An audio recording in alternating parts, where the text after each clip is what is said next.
Hello, everyone. Welcome to the second night of the live stream, the Israel Summit Response. So good to have everyone on. We have 600 people watching already right off the bat. That number is climbing by the second. Wow, climbing by the dozens, actually. So good to have everyone here as we're getting on. Would love it if you would take a second to put where you're tuning in from on the live chat. Would love to hear from everyone. So good to see all of the hundreds of comments that have already been rolling in. And it's just good to have you guys with us. We are live from Dallas, Texas right now. And I also have Joshua Waller live from the studio in Israel. Josh, are you with us? I'm here loud and clear, Luke. I've got to say that I'm looking forward to tonight. We have an incredible roundup of Israel to not only bring to Dallas, but to bring to the world from the live stream tonight.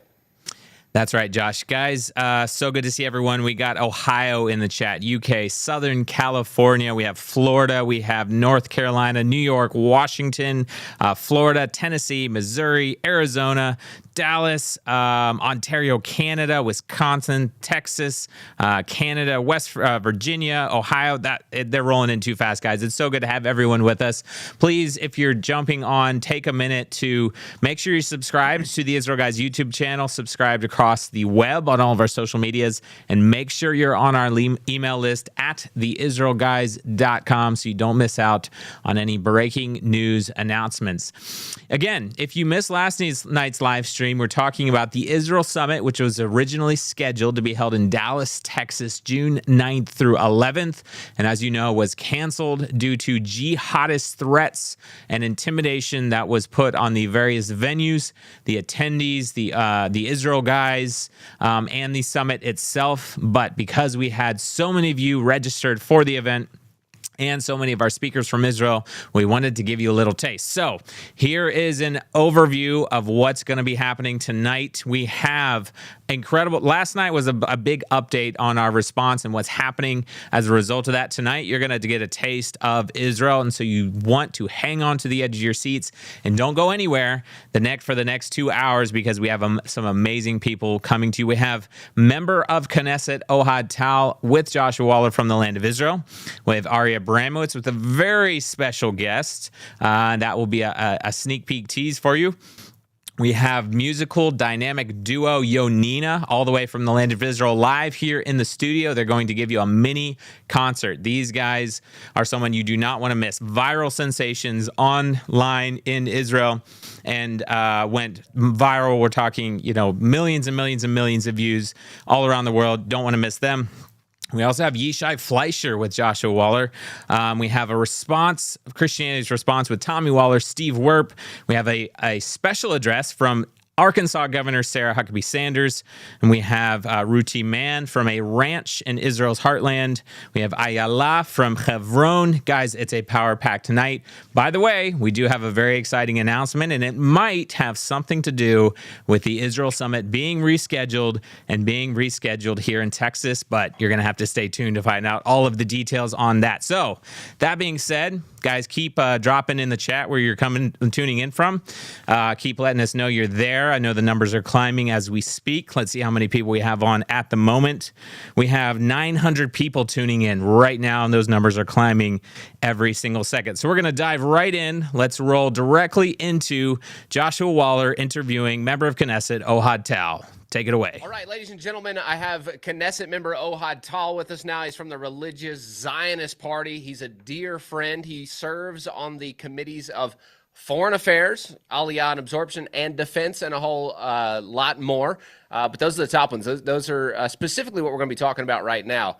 Ohad, you were scheduled to come to Texas. We had planned it early on. You were supposed to be a speaker at the event.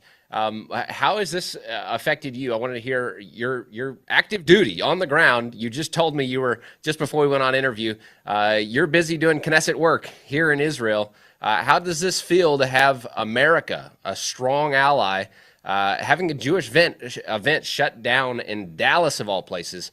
Tell me your initial reaction. So, Josh, first of all, thank you very much for having me. It's really a pleasure. It's always a pleasure to be with you. You are doing unbelievable work, and thank you so much for everything you're doing. This broadcast, but also the summit that you've planned.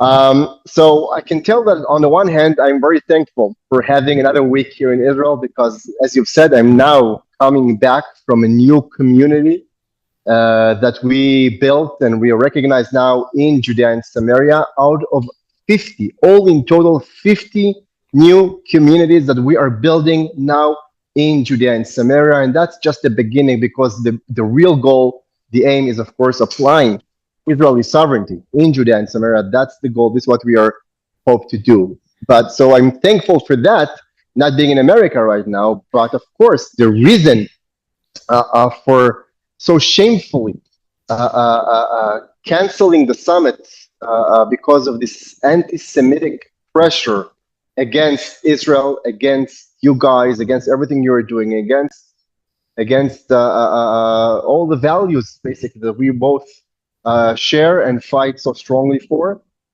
That's a big concern. We can expect that. Unfortunately, we can expect this to happen in the UK, in France, where we already got used to suffering from a very unbelievable level of anti-Semitism.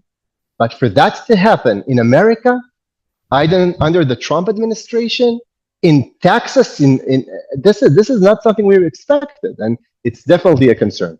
You know, you mentioned something I think is really the tip of the spear. You just mentioned what you were doing now, and I think that's what's drawing the attention of the anti-world. If you look at the crazy, violent riots that are happening all over America, there's a really wild thing you see, and in all of them you see a Palestinian flag. What in the world is Palestinian flags doing being waved in LA right now and these places? It's fascinating, and we're really at the tip of the spear. This event was shut down because of what you just said. We are pro-Israel. We're probably the most forefront of the pro-Israel Zionist Christian world, standing arm in arm with you and your desire to see the land of Israel strong, to see this war won very quickly.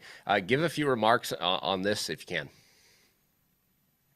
So first of all, again, thank you, Josh, for the Israel guys and for Hayovel, for all the incredible work that you are doing, really standing with us shoulder to shoulder. This is something we appreciate a lot, and we are thankful for what you are doing. And as we've said, we are fighting in the same battlefield against the same forces who wants to destroy all our shared values.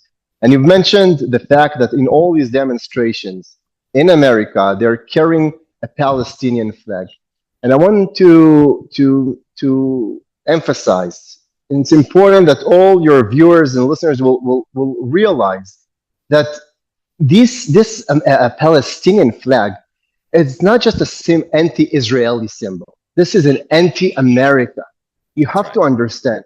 I keep repeating a story that I saw just a couple of months ago, a video that was filmed here in Israel of the leader of the Muslim Brotherhood, representing the Palestinians supposedly, and he was asked what's going to happen in America. He was asked what's going to happen in Gaza on the day after.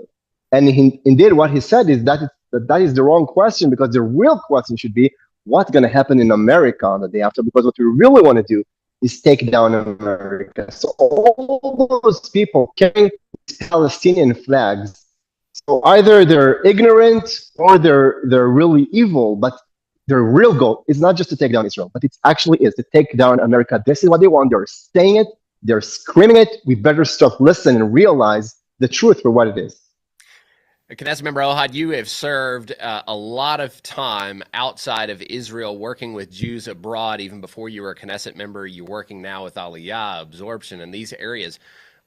You've got a pretty good pulse on what's happening in America right now. What is the Jewish what are Jewish people in America thinking right now? What's happening? Are you actually looking at a large Aliyah coming in because of these threats? I mean, to talk about that could be good for Israel, but talk about this threat is terrible.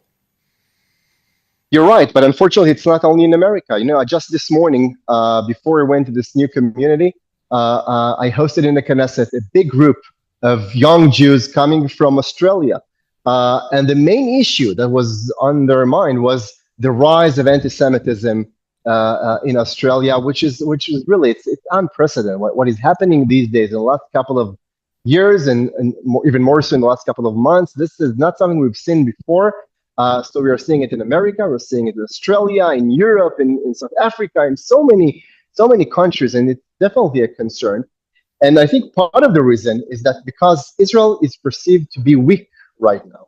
Right. And every time, all along history, when Israel was perceived as weak, then we saw a big wave of anti-Semitism flooding the world. And I think that's only another very good reason that makes us have the on our top priority to win this war. We have to achieve full and complete victory in this war. We cannot cave to the unbelievable pressure coming internally and externally to stop the war, to cave to all of Hamas' demands. And unfortunately, part of the sickness, I would even say, of Western civilization is fooling ourselves that if you will pay the bully, he will leave us alone.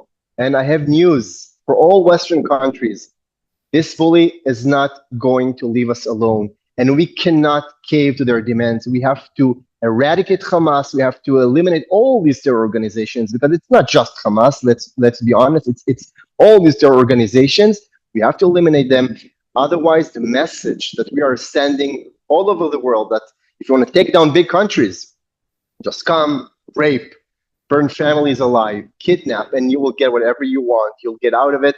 And the pressure will be on the democracy, not on the terror organization. We should not accept that. We should not stand for that. We should all stand together in fighting and going all the way this time to make sure that these evil forces will be eliminated.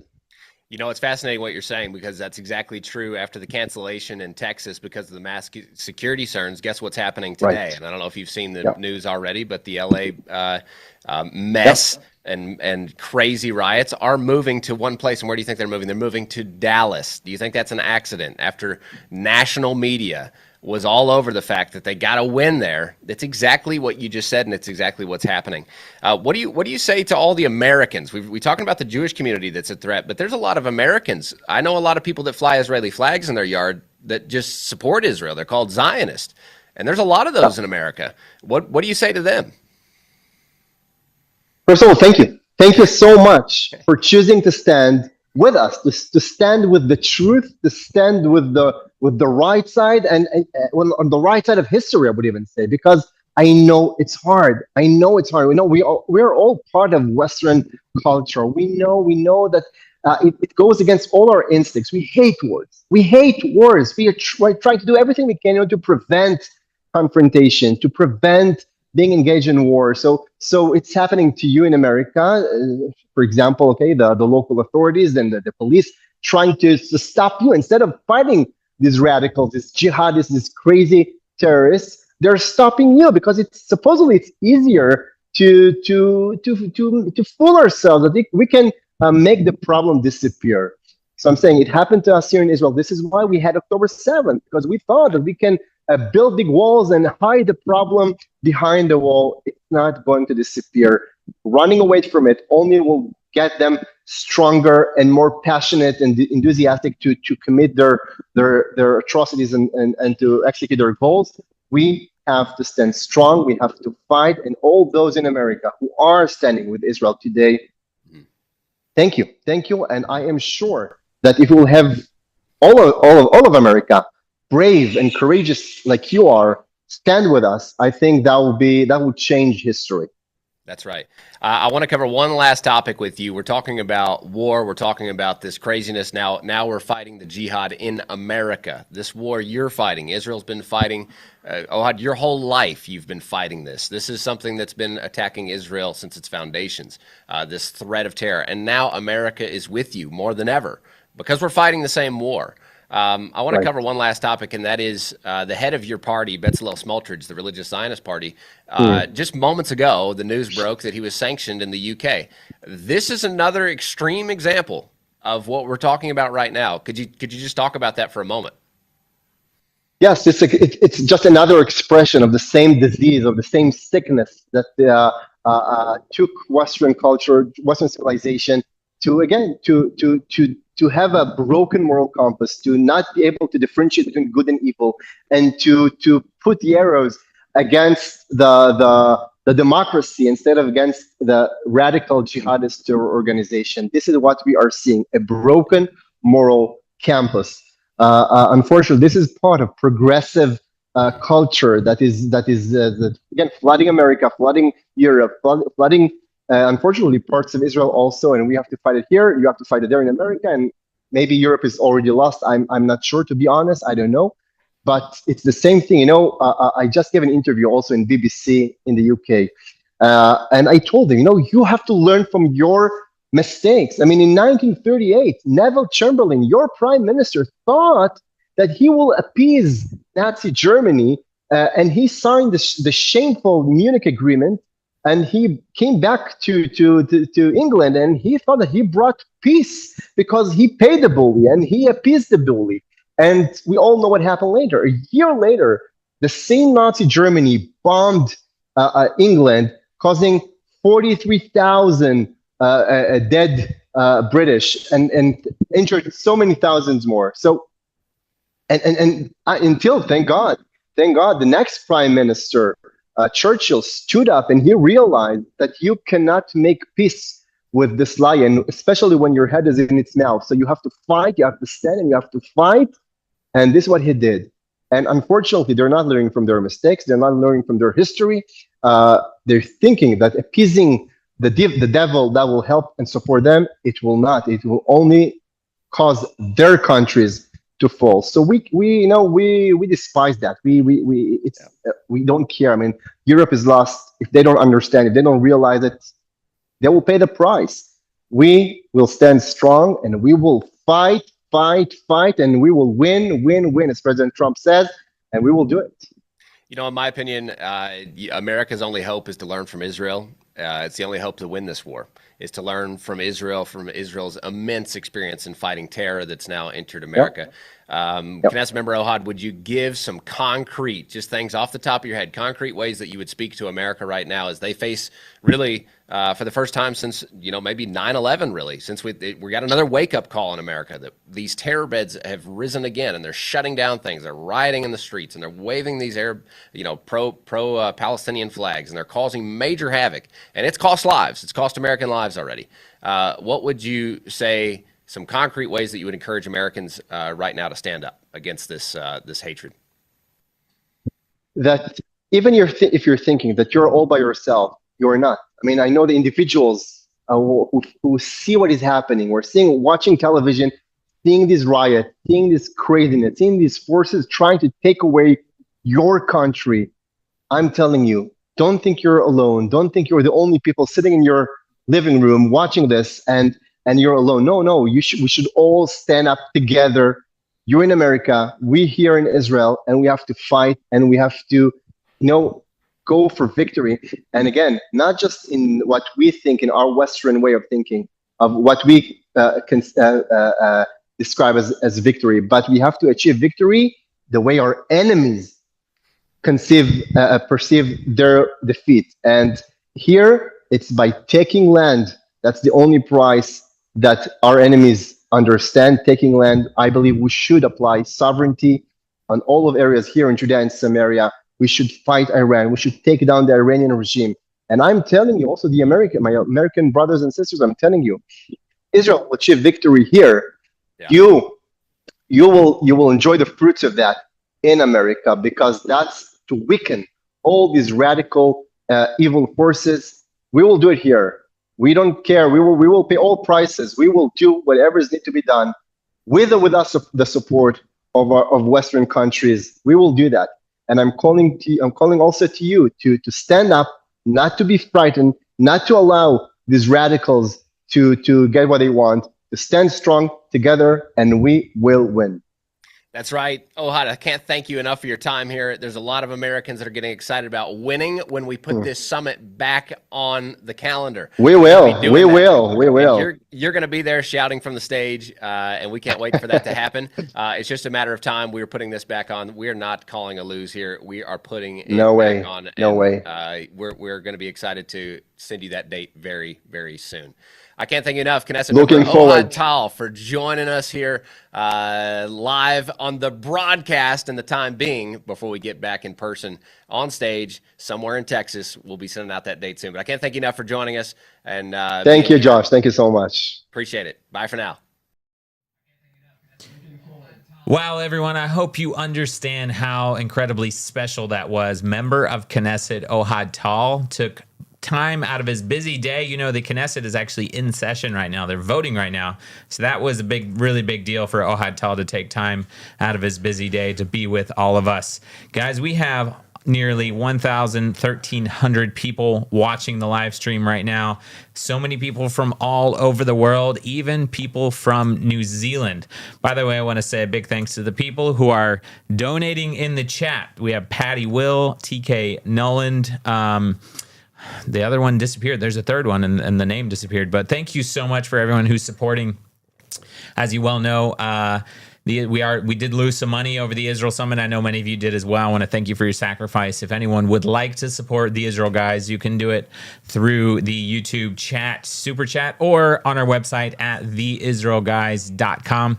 As you may have seen, this has been a story of national attention and international because there's been multiple articles and interviews in the American mainstream media, but also in the Israeli media, even in Hebrew in Israel. We had ILTV, JNS, multiple news networks in Israel. But here in America, we had Fox News yesterday.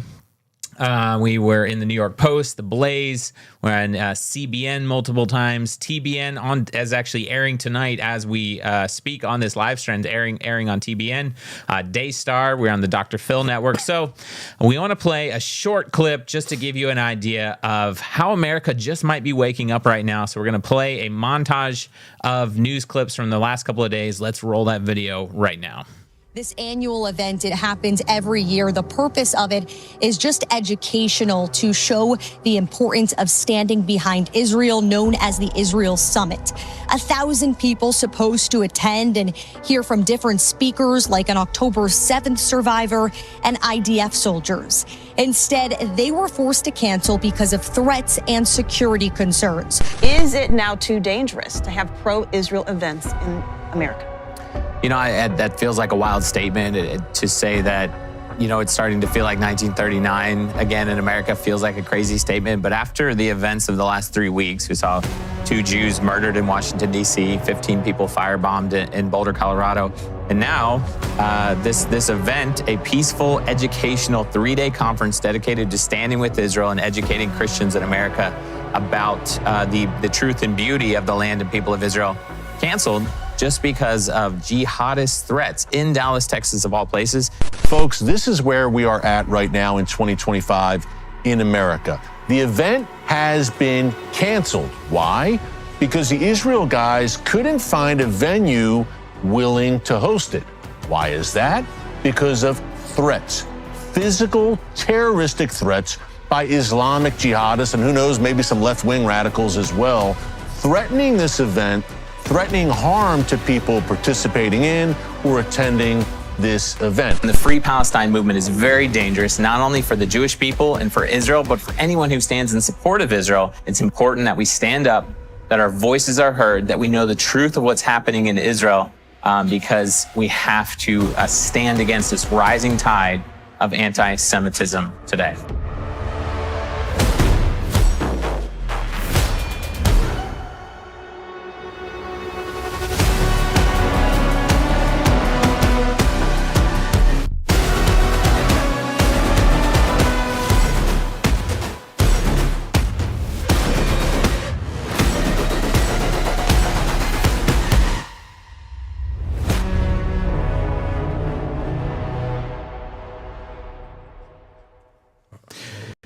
Hey guys, so as you can see, this is a story that has struck the hearts of Americans and also people all over the world. And, you know, the biggest thing that we're hearing is outrage and support, not only from all of you, but from politicians, leaders, Christian pastors, organizations all over America, and from Israel.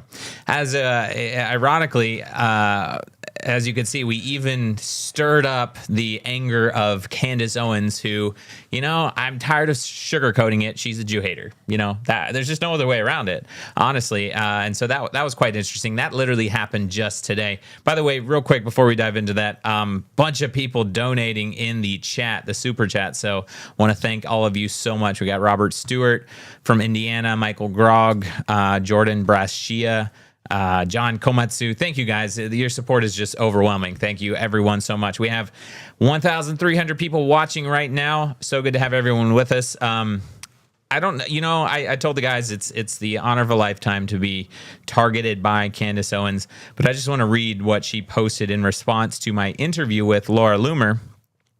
It was a clip from my interview with Laura Loomer, and Candace Owens responded, said, "Hear that, Christians? If we want to preserve the Bible, then we have to care about preserving the modern state of Israel. This isn't deception or propaganda. It's just what God wants." Obviously being sarcastic.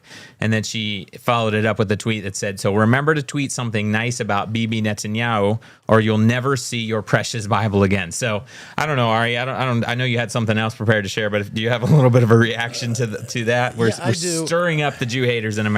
There's something about, to the Tucker Carlsons and Candace Owens. I've seen them for many years, and I really liked them and felt like they have a heart for truth. And I try to be charitable, and I try to believe that she's actually being intellectually honest and going where the truth is leading her. Yes, it's down a rabbit hole of falsehood and delusion, but this is what she actually believes. And I think we need to go to meet them there where they are and see also, is there maybe a spark, a little bit of truth? She says the modern state of Israel. Could it be that there are elements of the modern state of Israel that are not exuding biblical values and biblical truth? That we have massive LGBTQ plus rallies and marches in downtown Tel Aviv. Is that really what we should be exuding to the world? Maybe this is also a call for us to look within and say, are we exuding those biblical values? But in the end of the day, I believe that all of people's political beliefs is really a house of cards that's built upon the foundation of their understanding of God and truth. And so she's converted to Catholicism, and she's embraced the whole deal, replacement theology and all. And that's why I would sit down with her and say, if you're really a woman of truth, let's just look inside. Genesis 17:7. "And I will establish my covenant between me and you and your descendants after you throughout their generations for an everlasting covenant." Jeremiah 31. "Thus says the Lord, if these laws depart from before me, and the seed of Israel shall also cease from being me a nation forever." Leviticus 26. "Even when they are in the land of their enemies, I will not reject them nor abhor them to destroy them and break my covenant with them." We could go on and on and on. "I will make a covenant of peace with them, an everlasting covenant." Either God is a liar, or she's turning in the right direction. I think we need to approach this from a biblical perspective and really take these challenges as an opportunity to shine a deeper, more biblical, godly truth to the world. And I think you're exactly right in that there's a gazillion arguments we could take up with Candace Owens and others like her, but unless we root our argument in the foundations of the Bible, including the hundreds of scriptures that talk about God's everlasting promises and covenant with the people in the land of Israel, then where are we even coming from? Right. So there's so much falsehood out there and lies, and these are such critical times in history. There are moments in history that test the soul. And there are people who answer that test with such courage and clarity that they become living symbols of what is right and true. And today we have the great honor of meeting just such a man. His name is Tim. He is blind. He traveled thousands of miles from Canada to Texas alone by train to attend this gathering that was canceled due to threats from jihadist activists. But Tim did not turn around. He went to the empty venue anyways, right? He stood there where others were too afraid to stand, and he took the photo. He didn't take it for likes. He didn't take it for recognition. He took it to send a message to the world that if everyone else is afraid, Tim is not afraid. And so, there's a lot of fear out there in the world, Tim, and you are not buying it. And it's a great, great honor Great honor to have you here. And from over there, I couldn't see your face, but I could hear your voice, and I knew who it was. Oh, yeah? Okay, is this set up, gentlemen? Feel free to come up here and. Because I've never done a show like this before, so this is all new to me. I'm a country bumpkin. Well, there's no pressure. There's only 1,400 people watching right now. So, but it's an honor to have you. And I know it was last minute. Last night we were doing a live stream, and I got a text message with the photo of you standing in front of the first venue where the Israel Summit was set to be held, and it was so inspirational that we just had to talk about it. And then we heard that you were in the area for a few more days, and made it possible for you to come join us tonight. And I think a lot of people are inspired just to see you here. Well, thank you. I wore my Pray for Israel T-shirt all around Arlington yesterday. Even walked down to the Dallas Cowboys Stadium. Took me a while to get there. I got lost, but I wore it all day. And even though I didn't get a chance to wash it, I wore it all day today at Six Flags over Texas. Oh, that's great. That's great. And I want you to know when my good friend Luke here, Luke is not a stoic, but he's got a little bit of a stoic streak to him. I've never seen him cry until he was reading the message about you and hearing your story. I thought maybe it was because you saw my face. Go ahead. I just want to say, and I think everybody watching, our whole team here felt the same way. You know, we were talking about what people can do yesterday, and people started writing. We had 2,000 people watching last night. People started writing in, and they said, well, we already pray, we already donate money, you know, like, what else can we do? And that's when the photo of your photo came in, and just sharing the story of you know, traveling by train all the way from Canada by yourself, still, you know, coming to Dallas was just so overwhelmingly inspirational. And I told everyone, you know, this is an example of what you can do to stand with Israel. Yeah, so I want to ask you, why did you want to come to the event to begin with, and what went through your mind when it was canceled? Well, obviously disappointment, but you know, and I didn't know, you know, the way I even heard about the Israel guys is really kind of an accident. But I've been familiar with an organization called Friends of Israel, the gospel ministry. They're based in the U.S., they're based in New Jersey. In Canada, we have them in Canada as well. And every Tuesday night, actually right now, there are people, about 25, anywhere from 25 to 35 people who meet every Tuesday night to pray for Israel, to pray for their leadership, to pray for the IDF, to pray for Jewish people. They will come to faith in Christ. So I've always had a love and interest in Israel. And they were the ones who actually sent out like a list of reputable news sources about Israel. And one of them was the Israel guys. And I just kind of came across it by accident. I went to learn how to do YouTube a little while ago, and that's how I found out about it. Because I don't watch TV, I can't see TV. But I could hold a YouTube, my tablet. If my nose was any longer, I couldn't see anything. so I I don't really watch it too much, but I listen to you on YouTube.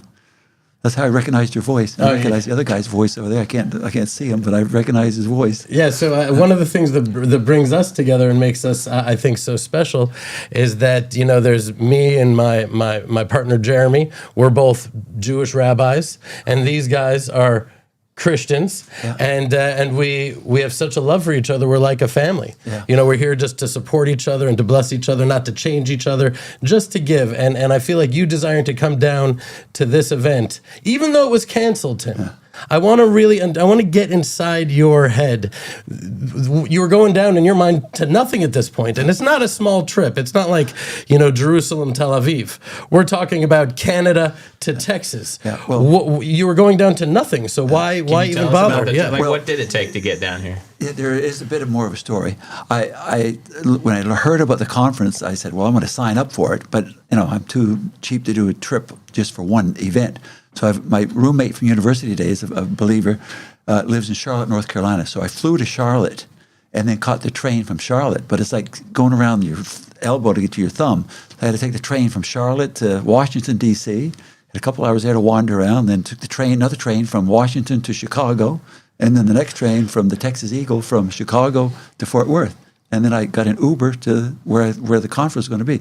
Because I figured, well, I already paid for it all. It's already booked. And I want to go there and just wear my Pray for Israel T-shirt and support Israel. Because I've been to Israel 3 times. Each time I go with the Sarel. Okay. I volunteer with Sarel. Yeah. And for those people who don't know, that's volunteering with the IDF. So you're going to Israel I want to ask you, why do you think it's important to stand with Israel, and how important is it in North America today to stand strongly with Israel and the Jewish people? Well, when my wife, who is with the Lord now, when we first went to Israel, we went to the Yad Vashem Museum in Jerusalem. And we came out of there, we couldn't even talk for 3 or 4 hours. We were just so devastated. And what I see happening in North America now is what it was like in Nazi Germany in the 20s and 30s. Little by little, Jewish people were isolated and alienated from society and treated as inhuman. And it was just so wrong. Why is this happening in Canada and America now? It grieves my soul. I think I still have I forgot to take this pin off. But I'm almost embarrassed now to wear my little Canadian flag because of what our current prime minister, who's very anti-Semitic, or very anti-Israel anyway, is made the statements he's made. Anytime you have an organization like Hamas thanking you for their support, there's something wrong with that. Yeah. So when you took a picture there, you went to that the event was canceled. Yep, you went there to take a picture. Morning. I asked what message were you trying to send? Well, I still support Israel. If you can't have the conference, it wasn't an Israel summit, but Israel still is at the summit of God's plans. God is still God. God is still on the throne. So I just wanted to, I don't know, I don't, probably it's much for selfish reasons, anything. I'm not noble. I'm not special. I'm so embarrassed to be here. I don't like to talk about myself. This is not about me. This is about, supporting Israel. Well, your support for Israel, your support for the Jewish people is just an inspiration. And I think for the 1,000 people that were registered to participate in the Israel Summit, just hearing your story, as far as I know, there's no one else who was blind coming all the way from Canada to the Israel Summit to stand with the Jewish people in the nation of Israel. And that alone, I think, is just an inspiration. And we just wanted, to share your inspiration and to be an encouragement with people all over the world. Well, and we just want to thank you. From a Christian Zionist, from an Orthodox Jewish rabbi, we want to say thank you for your support for Israel. I've been using that term since I heard you use it on one of your things, what's it called, podcasts? I don't know what they're called. But anyway, when I heard you describe yourself as a Christian Zionist, I thought, that's what I am. So it was good. It's always nice to have a box, even if it's sort of out of the box, that would definitely define you. When I go to the Sarel things, and the first time Teresa and I were there, they asked her, are you Jewish? And they said, no, I'm a Christian. They said, well, why are you here? Well, she said, because we love Israel. We love the Jewish people. And besides, Jesus was Jewish. That's right. All the writers of the Bible were Jewish. That's right. So why wouldn't we support the Jews? Why wouldn't we support Israel? To me, also, as a Jew, it seems like the most natural conclusion and consequence. We have so much in common. It's not like just an alliance of convenience. It's a much deeper bond of connection and of faith and of trust in God. And that relationship, it seems like it would be natural. But then again, we were just talking when you walked up here, a lot of right-wing conservative Christians that are coming out of the woodwork and exposing themselves as Jew haters. And I'm not the guy that's like, oh, you're a Jew hater, you're an anti-Semite. I really stay away from that. Someone has to really prove themselves to me to be that, but they're proving themselves. And so it's comforting, Tim, and it's encouraging to meet someone like you that is willing to sacrifice to come here. So we appreciate that very much. Well, one of my favorite verses when Jesus in John chapter 10, I think it was, when talking about he's the good shepherd, he made the comment, other sheep I have that are not of this fold. And I'm thinking, that's me. As a Gentile. I'm not part of the Jewish people, but I have a great love for the Jewish people and support them whatever way I can. Well, Tim, we just want to say thank you. Thank you for being here. It's an incredible outpouring of support. But no, it's a huge encouragement. Everyone watching online is so encouraged, I know, and inspiration. Mike driving all the way up to Arlington. Yes, Mike Isley, he is always there to help and to serve. And I just want you to know, I live on a mountaintop on the Judean frontier, surrounded by jihadist villages. And so we have much of Europe, much of the jihadist world that are all out to harm us, to kill us, to damage us, that hate us. And so it's, when the prophets say, comfort my nation, It's not just words. I think what has moved people so much is that you took that step forth in trust and in faith and in love. And so we receive that. Well, we receive that, and I'm grateful for it, because in a world where it seems like we're increasingly alone, it says that the Bible tells us there will be a righteous remnant. And Tim, my friend? Well, thank you. God You are bless you. Yeah, and the other person I got to mention is I never met her. I don't know who have clue who she is. Her name is Ashley. Ashley, yeah. And she called me up when I was in Prince Edward Island and said, "Tim, we understand you're coming. We understand you have some vision problems. What can we do to make your trip to the conference better?" I mean, I thought, wow, that is just going so out of the way to try to help me out. I'm pretty sure Ashley's watching right now. She's on our team. She's in Florida. She's amazing. Yeah, she's very kind to me. Thank you, Ashley, and thank you, Tim. We want to appreciate. Thank you so much for being here. As you got Britt over there on your left, he'll help you navigate. We got a lot of lights and cameras here, so we don't want you to trip over anything. But we do say thank you so much to Tim. Ari, we got Yonina queuing up in the background. Not at all. Ari, this is your, we're all flying out here in a couple days, headed back to Israel. What's your parting message for the Israel Summit audience until next time? Because there will be a next time very soon. I guess my parting message is that you've been speaking over the Sabbath, Luke, and you were saying, maybe we're crazy here. We're crazy. Why? Because we're on the other side. Yeah. And I look at the entire world, and I just saw the recent polls and statistics come in, Luke. I don't know if you saw it, but I think 10 years ago, 74% of America was pro-Israel, and now it's like 47%. Yeah, I don't remember the exact numbers. I think less, if I but heard correctly. Even less. It's going down and down and down. Not just America, but in the entire world. Other than, what the number one country is? Nigeria.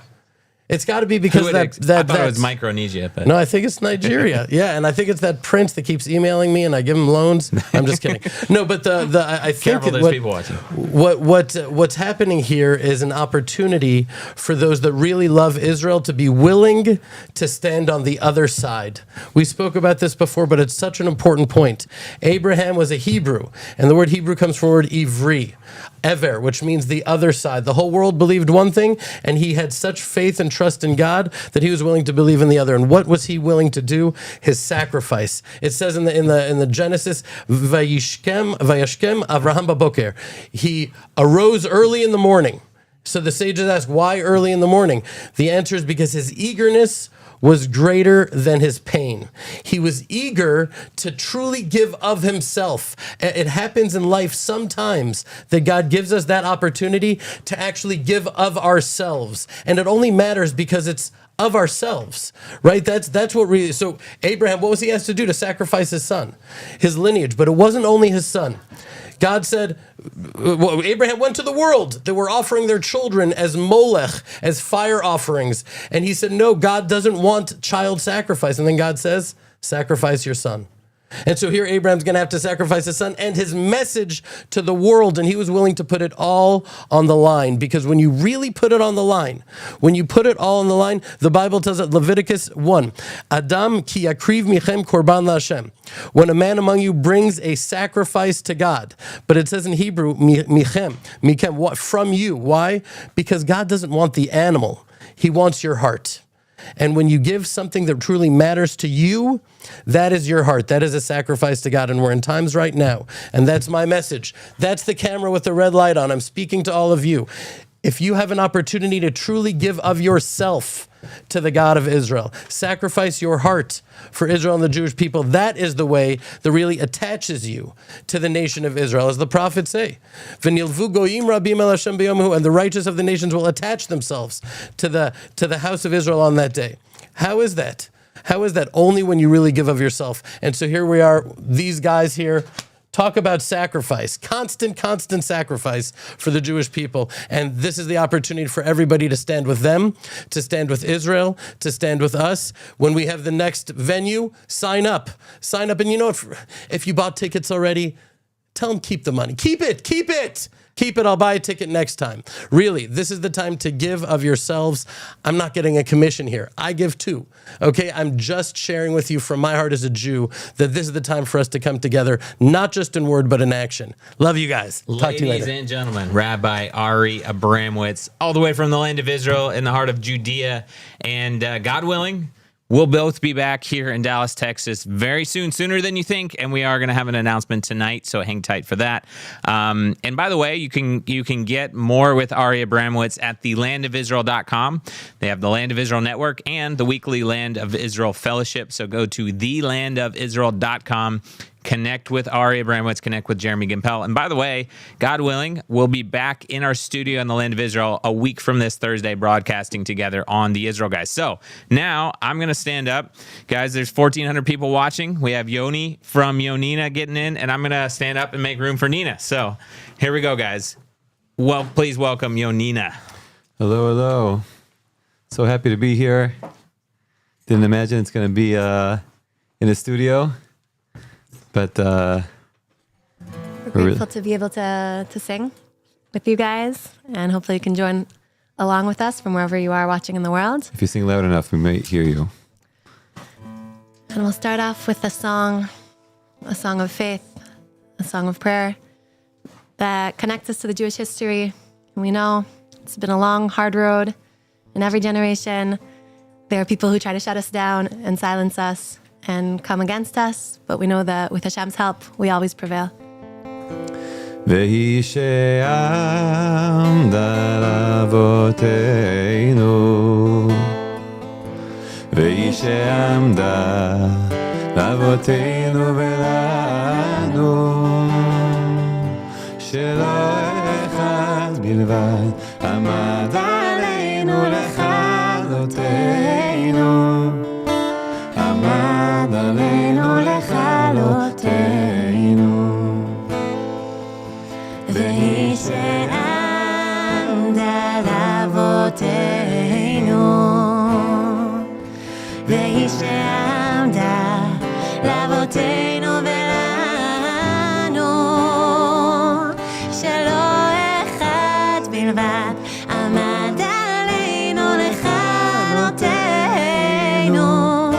עמד עלינו לכלותנו. והקדוש ברוך הוא מצילנו,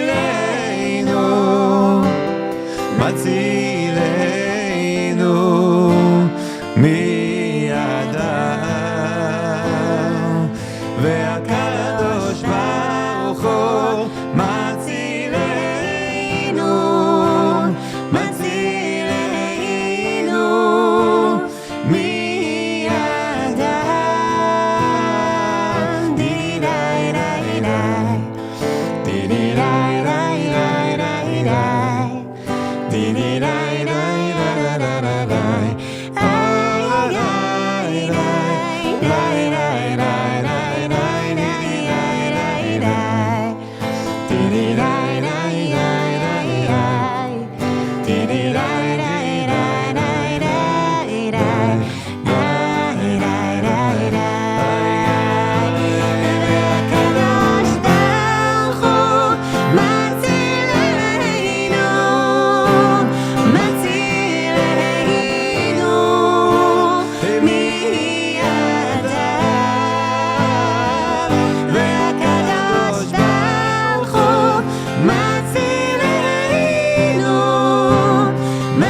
Singing this is so powerful. Thinking that it's so true that every generation there are those who are trying to wipe us out, to wipe out the values of the Jewish people, the values of Israel, and but it's not a question that we will prevail. And I think that it's that we get the strength from God to also as people to do these actions, to stand with Israel, to choose to be on the right side of history, and to help Israel. There's a song that we wrote 2 weeks after the war broke out, 2 weeks after October 7th, when Yoni was drafted to reserves. Ever since he's been back several times serving. And I think that's definitely a part of our story and a part of the story of Israel. And we want to thank everybody here who's watching for standing with Israel, for being with us on this long and challenging journey as we continue to fight for our existence, to fight for peace, for these prophecies that we're all waiting to see come true. And on this journey, we try and gather stars. We try and find moments of faith and of hope and of kindness that give us the power to go on. So this is an original song. It's called Melaketet Kochavim, Gathering Yeah, maybe Stars. you want to just do a quick translation of the song before I sing it in Hebrew? Okay, sure. So just a literal translation. It's basically telling our personal story. How on the morning of October 7th, Simchat Torah, I was on my way to shul, to synagogue, when you put on your uniform. And in the corner of the street, you said goodbye to me and the children. I said that Daddy needs to go and protect. I didn't want them to know from what. And on the way, people asked, what are you doing outside? A war has broken out. So now I'm gathering up all of my strength of chesed, kindness, and of faith that better days are yet to come, that the joy will return to us. And I hug the children tightly to protect them from the storms outside. And in all this chaos, underneath black skies, I gather stars.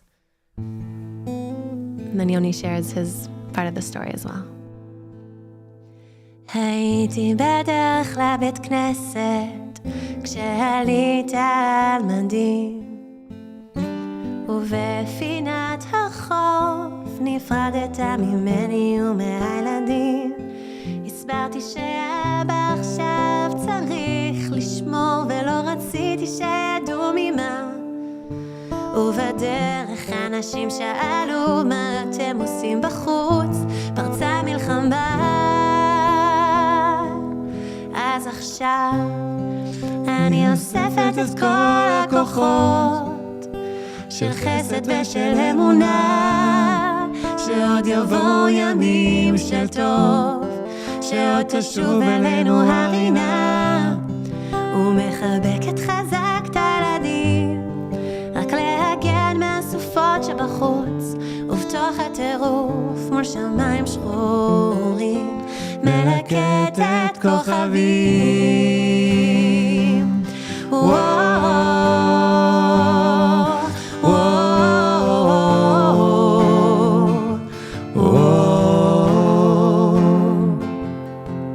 בלילות הראשונים לא ישנתי דרוך על המשמר חתמתי על ציוד בעולם מקביל נפרדתי מכל מה שמוכר יש כאן אחוות לוחמים וימים מתישים מבלי לדעת מה יהיה מחר שבועות כבר הפכו חודשים ובכל זאת נשארים עד שהאופק יואר אז עכשיו אני הולך לך ים של כוחות של חסד ושל אמונה שעוד יבואו ימים של טוב שעוד תשוב אלינו הרינה אז תחבקי חזק את הילדים רק להגן מהסופות שבחוץ ובתוך הטירוף מול שמיים שחורים מלקט לך כוכבים ולמרות שקשה כאן לבד לפעמים כדי לנצח ביחד צריך לעמוד בנפרד כל אחד בחזית שלו עד הניצחון אז לעכשיו אני אוספת את כל הכוחות של חסד ושל אמונה שעוד יבואו ימים של טוב שעוד תשוב אלינו הרינה ומחבקת חזק את הילדים רק להגן מהסופות שבחוץ ובתוך הטירוף מול שמיים שחורים מלקט לך כוכבים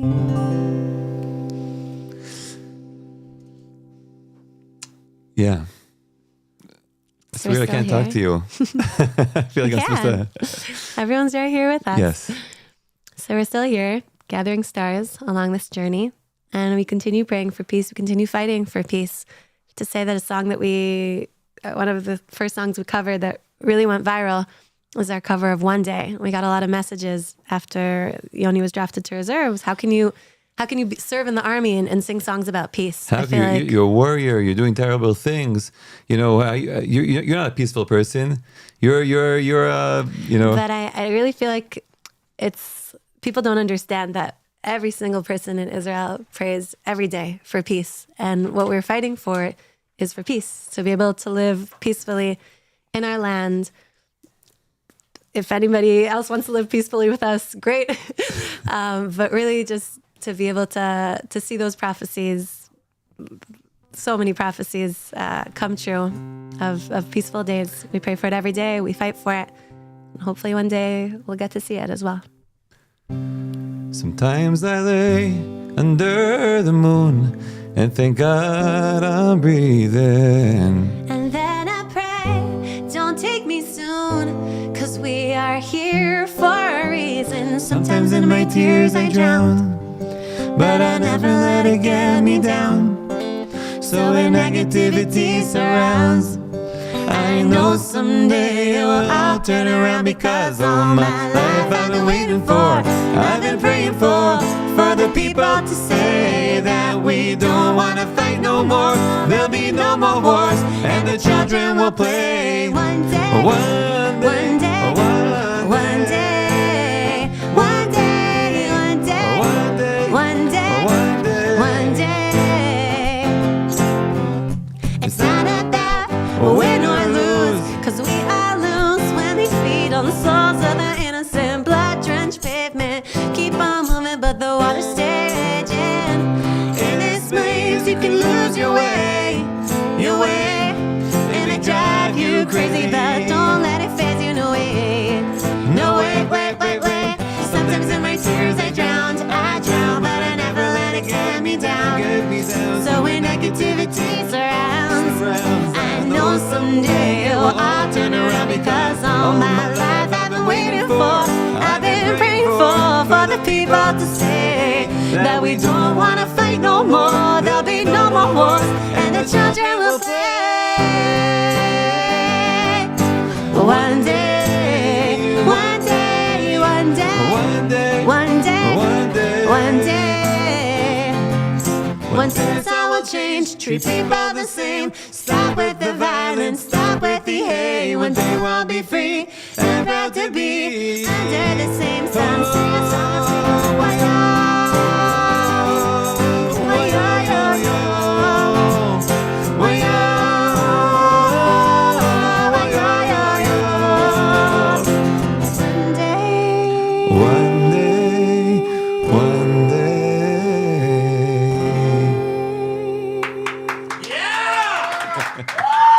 Oh yeah! now we can hear you guys. That's what I needed. I just needed that. Thanks, guys. Are we gonna do one more last song, Nina? Yeah, we're gonna finish off with one more original.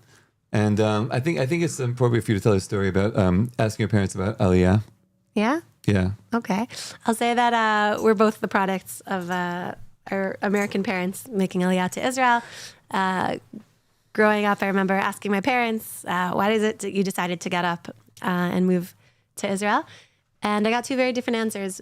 My dad said, I was a big Zionist. I was so active on my college campus. At a certain point, I was so active. Taken by the fact that Jewish people are returning to their land. I had to come as well. And I said, okay, that makes a lot of sense. I asked my mom why she decided to move to Israel and make Aliyah, and she said, I really love the fruits and vegetables. And as a kid, I feel like I connected more with my dad's answer. I felt a little more heroic, a little more idealistic. And I think as I've grown older, I've really learned to respect my mom's answer as well. Because in the end, Israel, it's really both of those. It's both a dream and a reality. It's a dream come true. So to love Israel is to love the idea of Israel, the fact that, it's our biblical homeland and it's this miracle coming true of all of us returning to it. But and it's not just a dream, it's actually life. To love the day-to-day, the fruits and the vegetables and the people and even the traffic, and to really love both the dream and the reality of Israel.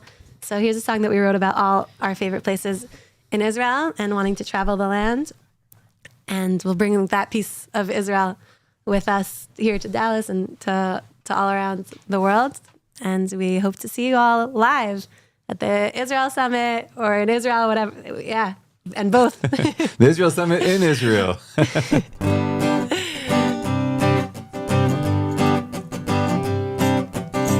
כבר מזמן שלא טיילנו, בוא ניקח תרמיל ונקל, נגלה שוב את ארצנו, בין השבילים נמצא פינה של צל, כאן הלכו גם אבותינו, לא חשות לי האבנים, וההיסטוריה עוד נכתבת בכל צד שהולכים, אז בוא נשחה בכנרת, בוא נשען במדבר ונראה כוכבים, אומרים שיש שלג בחרמון, וואו, ירושלים מוארת, תל אביב לא נרדמת, ואני מאוהבת בארץ ישראל שלי. זה דורות שרק חלמנו לנשק את האדמה, ועכשיו כולנו באנו מכל מקום, מכל פינה, מתרבויות שונות הגענו, מסורות ומנהגים מגוונים כמו ארצנו, כמו נופיה היפים. אז בוא נשחה בכנרת, בוא נשען במדבר ונראה כוכבים, אומרים שיש שלג בחרמון, וואו, ירושלים מוארת, תל אביב לא נרדמת, ואני מאוהבת בארץ ישראל שלי. נרד אל ים המלח, נטפס עד לגולן, נתחבר לאדמה במדבר יהודה, בערי השומרון ובשפלה. החלוצים שבאו הנה כתבו לכם צבור שירים, אז הנה עוד אחד, כי אנחנו עוד אוהבים. אז בוא נשחה בכנרת, בוא נשען במדבר ונראה כוכבים, אומרים שיש שלג בחרמון, וואו, ירושלים מוארת, תל אביב לא נרדמת, ואני מאוהבת בארץ ישראל שלי. תודה רבה, thank you so תודה. much, thank you for your support. Thank you for having us. Thank you for standing with Israel. May this voice only go and grow louder and louder and never be silenced. Amen. Wow, thank you, Yonina. I feel bad even coming back up here after that because I'm just like 100 times more boring than that.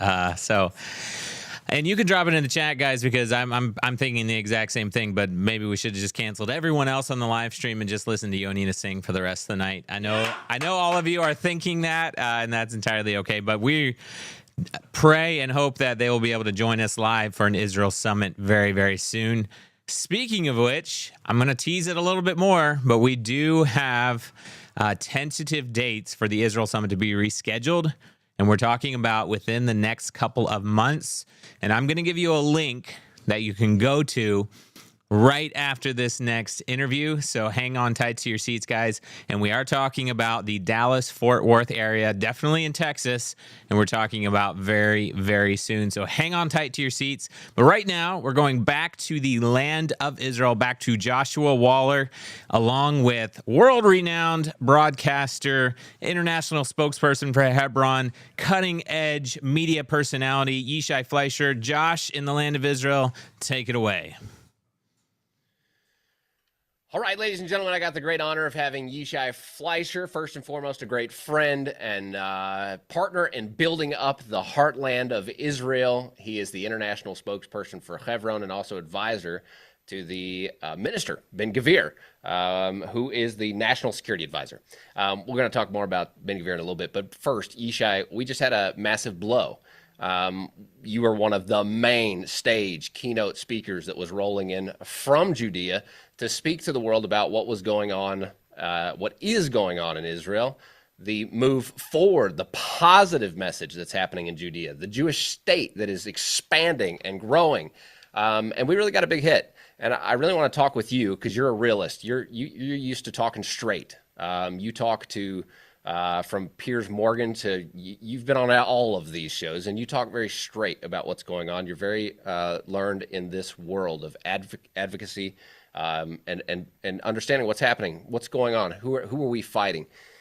I want to hear from you, Yishi. What are your thoughts from this cancellation? Where did we win? Where are we losing? Josh, great to be on with you. And I'm sad that we're doing it virtually and not in the conference. I was really looking forward to go to Dallas. I was looking forward to go to Texas. I love Texas, and Texas is a great pro-Israel state. And I love the Israel guys and Ayovel, and I was just looking forward to hang out and do like real hanging out on the ground with good people and meeting also the people. The conference affords me an opportunity to connect physically with a lot of people who are friends of mine throughout the year. They're watching, on YouTube, and they're connecting, and they, they want to have that face to face and tell the stories, and that's been canceled. Yeah. So that's a little bit painful. And we have to, as you said, kind of look at it realistically. The alliance between the jihad and the progressive left in the United States yielded 2 terrorist acts in the last few weeks. One in Washington, D.C., with the murder of 2 young people who worked for the Israeli embassy, and then the fire attack in Boulder, Colorado. So basically, what you had is the first guy was like a hardcore communist left person, and he's like talking about free Gaza. And the next guy was a hardcore jihadi, and he's like talking about Allahu Akbar. And both of those guys, who really work on the same type of team against Israel and for the shrinking and destruction of Israel, killed pro-Israel people and Jews.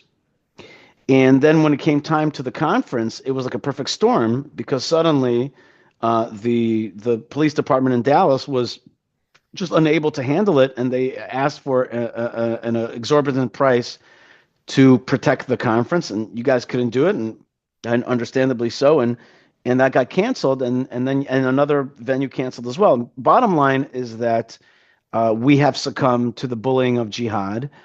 I think that if Texas would have had more time to prepare, it might have like, if there was like more time, it would have figured it out, and it would have figured out a phrase, which is a very tough phrase to hear, but it's true, which was this conference was today's Alamo.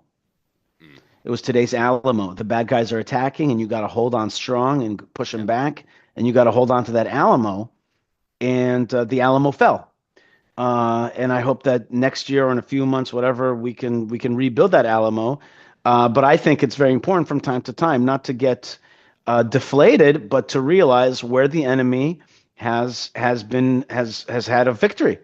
And in this case, canceling the event has been a victory. I know there's been a lot of media coverage, and I know there's going to be wins from this cancellation. But in the end, the bad guys wanted to get this thing canceled, and they did.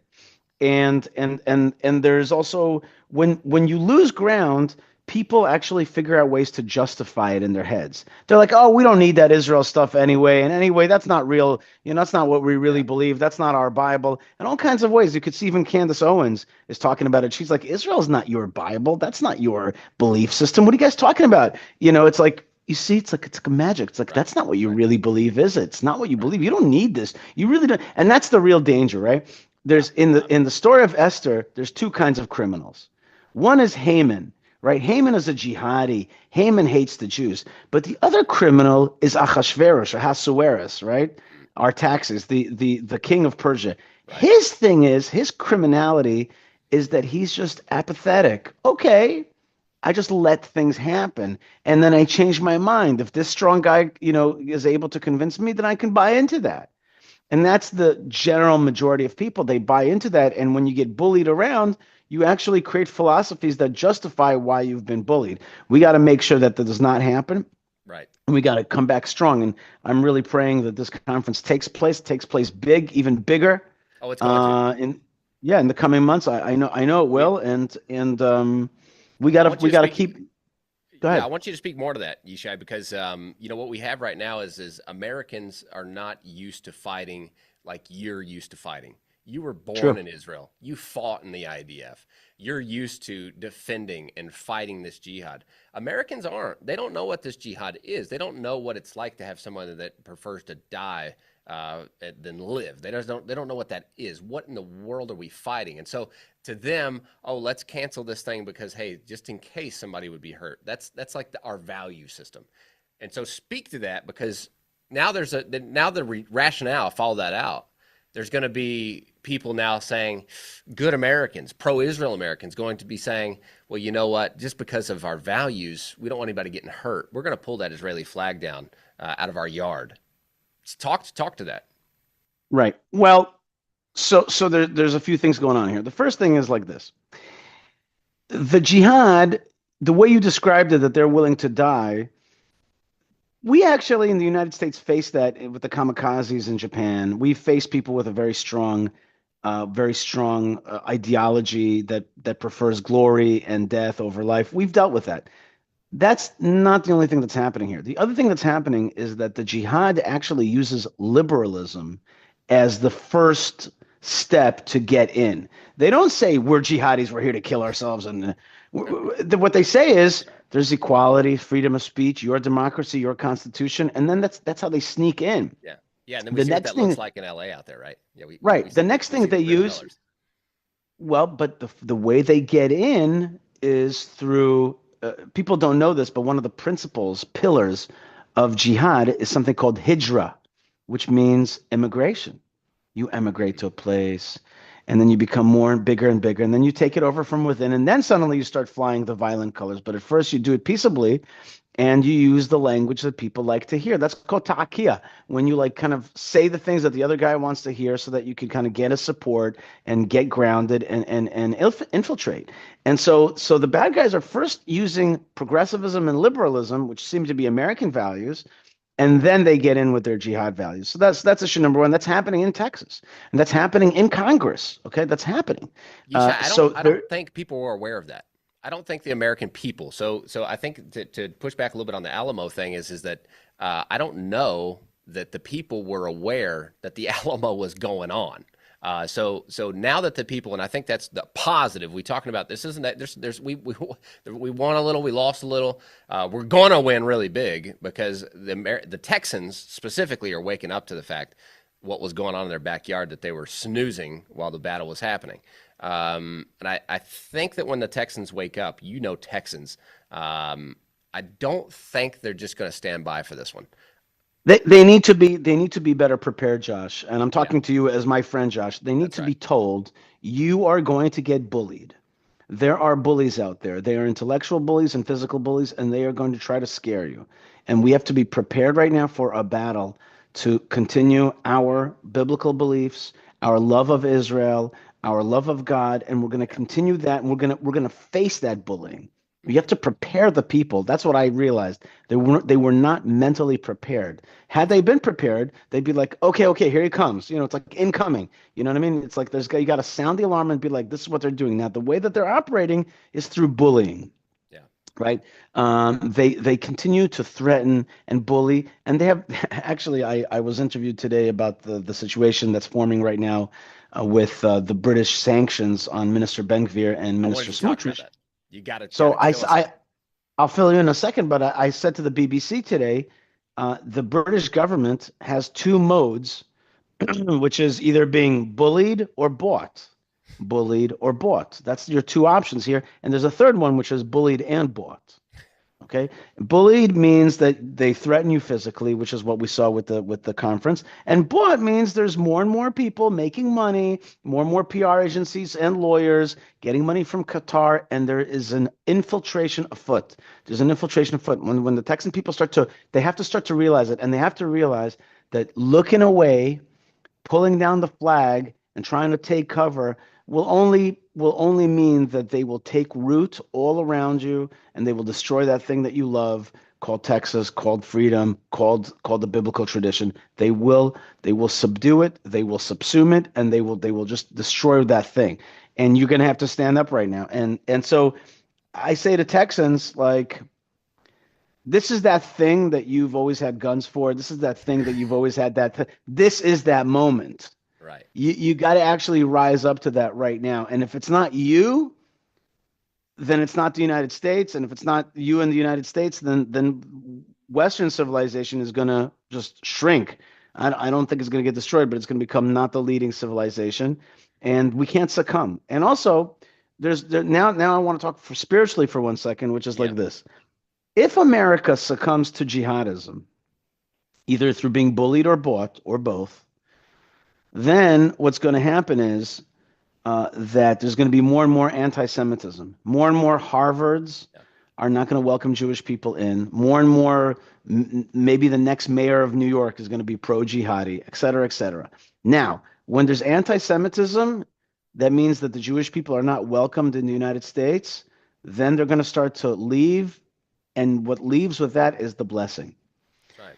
The minute you become anti-Israel and anti-Jewish, your civilization begins to crumble. It begins to shrink. That is a scientific fact. Meaning to say every place in history that people have turned anti-Jewish has just shrunken. Like Spain was this great empire. It became anti-Jewish. It shrunk to its, much smaller natural borders. Same thing with France. I mean, come on. And of course, every single one all the way back to the time of Babylon. I mean, like every single one. That's right. We're facing that right now. Where do you think we are? Just quickly. I know you got to run too, so I want to get this. But where are we at in America on this trajectory? It feels like we're like at a deciding moment. Will we choose to stand with Israel, our ally, and staunchly fight this war on terror? Or are we going to be bought and bullied? And like it feels like America is saying one thing and doing another right now. But what do you feel like? Are we Europe on the cusp of Europe right now? Josh, in one sense, I have to stay back a little bit and say, look, that's what you represent, Josh. You represent the best of America. You represent the best of American people and the best of the biblical tradition. And I represent Israel. And what I have to do is I have to work on my country and for it to do its role, to be strong militarily, economically, spiritually, and to find those relationships and to help those relationships prosper and flourish and bloom. Like I'm not in charge of America in that sense. So I just want to make that point, which is I gotta make sure that Israel's strong, and Israel's got plenty of problems that it needs to address for the world to see the light of Jerusalem, the light of Israel. On the other hand, so what I say now, I have to say as a person looking from the outside. From the outside, I see a pretty apathetic country that has lost a good chunk of its faith in the Bible. It's let elites be bought out by Qatar. It's let universities be bought out by Qatar and other actors. And the biblical tradition is not strong. And when the biblical tradition is not strong, then you don't understand what the point of Israel is.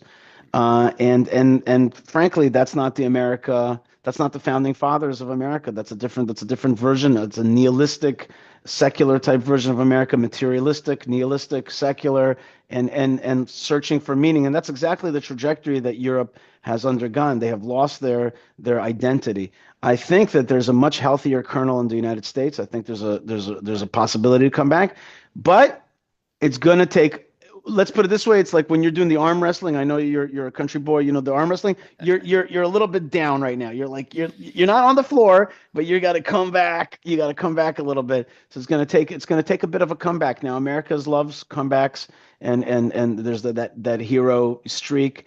But it's time to engage that. You cannot at this time engage apathy and be like it's going to pass. You can't just put your head down and hope the wave passes. That's not what's happening here. This is a challenge to American civilization, to biblical civilization, and if you're not going to stand with Israel at this time, if you're going to let the Alamo fall at this time, then you're not going to inherit a better world for your children. So we got to do right now. We got to get up right now. That's the way we got to stand up. And I'm looking forward to this conference being much bigger than even imagined. And to do that, people have to be prepared to realize that we've got to fight. We've got to fight for God. And you know what? I'll finish up with this, Josh, which is the greatest honor in the world is to be able to fight for God. You nailed it. That's such a gift. Thank you, Hashem, for this challenge.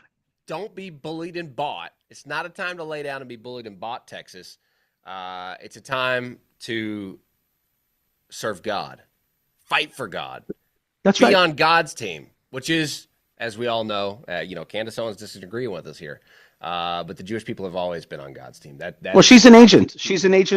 She's an agent of anti-Bible, anti-Israel. I wouldn't be surprised if she herself is a Qatari agent or on the dole in one way or another. And those people are trying to erase. Yeah. They're trying to tell us that the emperor is wearing clothes, but We know the truth. That's right. And they're trying to just be like, no, there's nothing here. You don't need this. You don't need this, Israel. Just cut it. It'll be fine. Everything will be great. And what she's basically telling you, she's saying like, cut yourself off from God's blessings. Right. No, we're not going to do that. There's biblical promises. Genesis 12, it's the foundation of it all. Right there. You bless God's people, the Jewish people. They're not changed. They weren't bought out by somebody else. They weren't bullied and bought, right? No, you guys are the same people. You've been pushed around, but you're still here, and you're back stronger than ever before. The nation of Israel's back. As a fighter from that nation, Yishi Fleer, representing a proud Jewish state, strong in its homeland and growing. I know you love that line. And growing, because you just established 50 new communities around Judea and Samaria. That's something to be incredibly proud of. And I feel like Israel's moving in the direction of fighting this jihad. I literally am very excited because just outside of my studio where I'm sitting now, they're blowing up jihad right now, Yishi. And that's in Shechem, the ancient town of Shechem. Shechem. Rocket just blew up over my head a few minutes ago. Booms are going down there. Israel's strong and Israel's fighting this war like every Texan only wishes they could, right?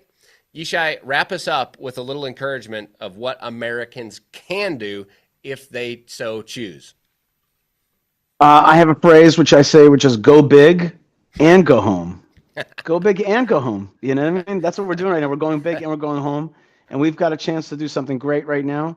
But it's a cultural battle as well. We've got to teach our children the Bible. We've got to bring them to the land. Israel's got to do biblical roots. Yeah, you're good. In there, it's the time to engage that courage gear. It's the time to engage that courage gear right now, and to ask God, let us be part of this battle.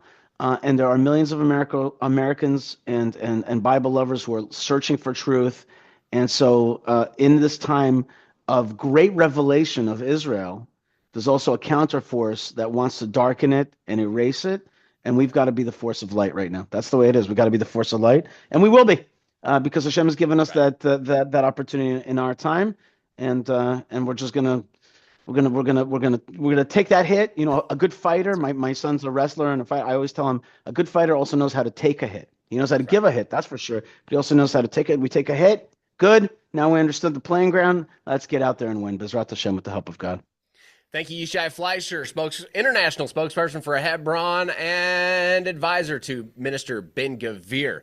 Thank you so much for jumping on, and we will see you very soon, Lord willing, at a bigger, better event in Texas to celebrate Israel and get behind and cheer Israel on from Texas. I got a feeling it's going to happen. So thanks, Yishi, for being a part of it, and thanks for having the time to jump on tonight. Thank you. God bless you guys. God bless all of the great participants, and I'll see you live soon, Bezrat Hashem, at the Israel Summit. Shalom. Thanks, Yishi. All right, everyone. Good to be back with you. Thank you, Josh, all the way from Israel. Yishi Fleer. I think he was in New York there. So thank you both for taking time today to be on the live stream. Again, thank you, everyone, for tuning in from all over the world. So good to have all of you with us.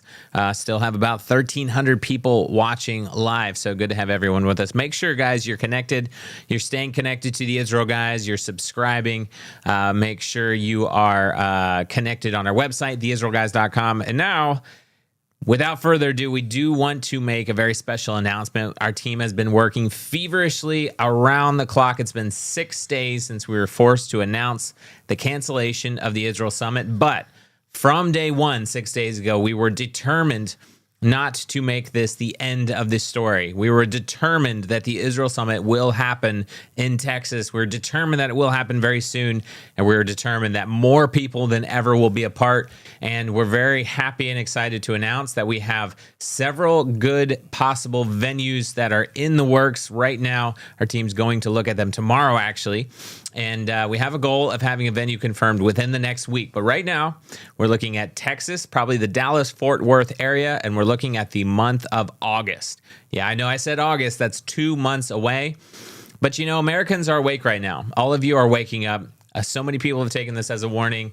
News networks all over the country, pastors, leaders, organizations, ministries, Jews, Christians, all over the United States and the world are waking up. And now is the time to stand. You know, if we had 1,000 people who were scheduled to participate in the Israel Summit before, we want to have 2,000, 3,000, 5,000 people coming together. And with God's help, Bezrat Hashem, as they say in Israel, we will have an Israel Summit in the Dallas-Fort Worth, Texas area in August 2025. We actually have a link that you can click to go to right now, and you can pre-register. We're not asking for any money. We're not giving out tickets right now, but you can go to that link. You can put in your name, and we are asking for some information. And the reason is that I don't want you to just put your name and email address on a list. I want you to fill out that form if you are serious about coming to Texas in August and standing with Israel and attending the Israel Summit. So Josiah is putting that link in the chat right now. Make sure to go over there and click it. But again, this is if you're really serious. If you think you can make it in August, we will, with God's help, we will have a live stream. We'll be broadcasting around the world, but we do want thousands of people to come together. As of right now, we're looking at August 2025 in Texas. So click that link, fill out the information. We would love to see all of you there, and we will have more announcements coming out soon. And if you're connected to the Israel Guys on social media or YouTube or signed up for our email list, you will find out about it the instant it hits the news. So now I have with me Mr. Tommy Waller, who is not only the founder of Hayovel and the Israel Guys, but he's also my father-in-law. So an honor to have you with us tonight. And we also have Mr. Steve Werp, who is the founder of Blessed by Israel. If you've ever bought beautiful products from Israel's heartland, from Blessed by Israel, that's Mr. Steve Werp, also one of our board members. So honored to have you both with us tonight. And we're talking about what is Christianity's response? How do we respond as Christian Zionists? How does the American community, how does the worldwide community respond to an event that's canceled in Texas of all places? Mr. Steve, you're a Texan, yes. Lived here for many years. Probably, maybe even moving back. Although maybe you're not. Might be second guessing right now. I don't know. But maybe why don't we start with you? Like, what is your response to seeing something like this happen in Texas today? I was truly shocked, and I'm still shocked that something like this could happen. Of all states in Texas, I would expect this in Oregon. I'd expect this in California, any place but Texas. I mean, this. People here, it missed the promised land by 1 point on the star, is what I tell all my friends. It was so close. Right. And that's because Texans understand that you need to stand your ground. And right now, I think that ground's been shaken. And I'm calling on my Christian friends, pastors especially, teachers, leaders, that we need to understand this. Because 100 years ago, the same thing started. Anti-Semitism rose up. And for the most part, Christianity was silent. We don't have an excuse this time. And it's not in Germany. It's right here in the heartland of America. And if we're silent now, we are without excuse. Right. We are without excuse. This country was founded on a belief in the Bible, its laws, its precepts, the Constitution, and the very backbone of that was a group that the British called the Black Robe Regiment. Pastors and teachers and lay leaders that stood up and encouraged and strengthened the people with the Bible through righteousness to stand up against tyranny. And right now, I really believe it's time for pastors and leaders to stand up, break the silence. What we just saw on October 7th, it was witnessed. They did this with glee. They did it openly. And right now, we're looking at our own streets. And these Hamas supporters, Antifa, Black Lives Matter, so many different groups, they're not ashamed. They're passionate. They have a vision. They have a zeal. And they're preaching their form of gospel. They believe it. They're willing to burn the country down for what they believe. Will we stand up against this evil? And that's my calling. That's my question. to pastors and people all across the United States and the world. Will we stand up and make a difference? I do think that is the big question we're asking now, and something that I've realized in the last week is that you would expect after the horrific atrocities of October 7th, the most horrible thing to happen to the Jewish people since the Holocaust, you would expect anti-Semitism, which is just a fancy word for Jew hatred, and I think people really need to remember that, to go down. But we've seen the opposite. We've seen Jew hatred rise exponentially, and we're seeing levels in America today, whether it's from so-called right-wing broadcasters or influencers or people who claim to be Christians. Anti-Semitism is rising. We do know the support for Israel and the Jewish people is also strong around the world, but it's kind of shocking to me that anti-Semitism has risen so much, and we're seeing, after such an awful thing on October 7th, there's still people in captivity in the tunnels in Gaza right now, that there could be so much hatred, even amongst those who call themselves Christians. Do you want to, address that? Like, what are your thoughts on where America is, and maybe specifically the church in America today? Right. Yeah, I think that obviously, we're coming from a place of replacing the replacement theology. Replacement theology was a huge mark against the church. I think maybe most of our listeners out there right now would probably say that they don't believe. They have nothing to do with replacement theology. But I guess the question is, what is our response? We're saying this whole broadcast here is what is our response, and the questions being asked about that. So what is the church's response? Do we do like Steve was saying? Are we going to have the same response we had in 1939 and the 1930s when all this stuff was building, or are we going to do something different? And I believe, and I've believed this for a long time, that we have the ability to change the story. The nations have the ability. I think we're I talk to my Jewish friends, and obviously being in Israel and living in Israel and working in Israel as much as we do, we have the opportunity to see great rabbis that are saying there's going to be a house of prayer in Jerusalem, and these are things that we need to believe in and to understand. These are foundational to the very faith. Why? Because even in our messianic belief, Jesus was coming into the temple and cleaning the tables, and he was, being very violent in his response to this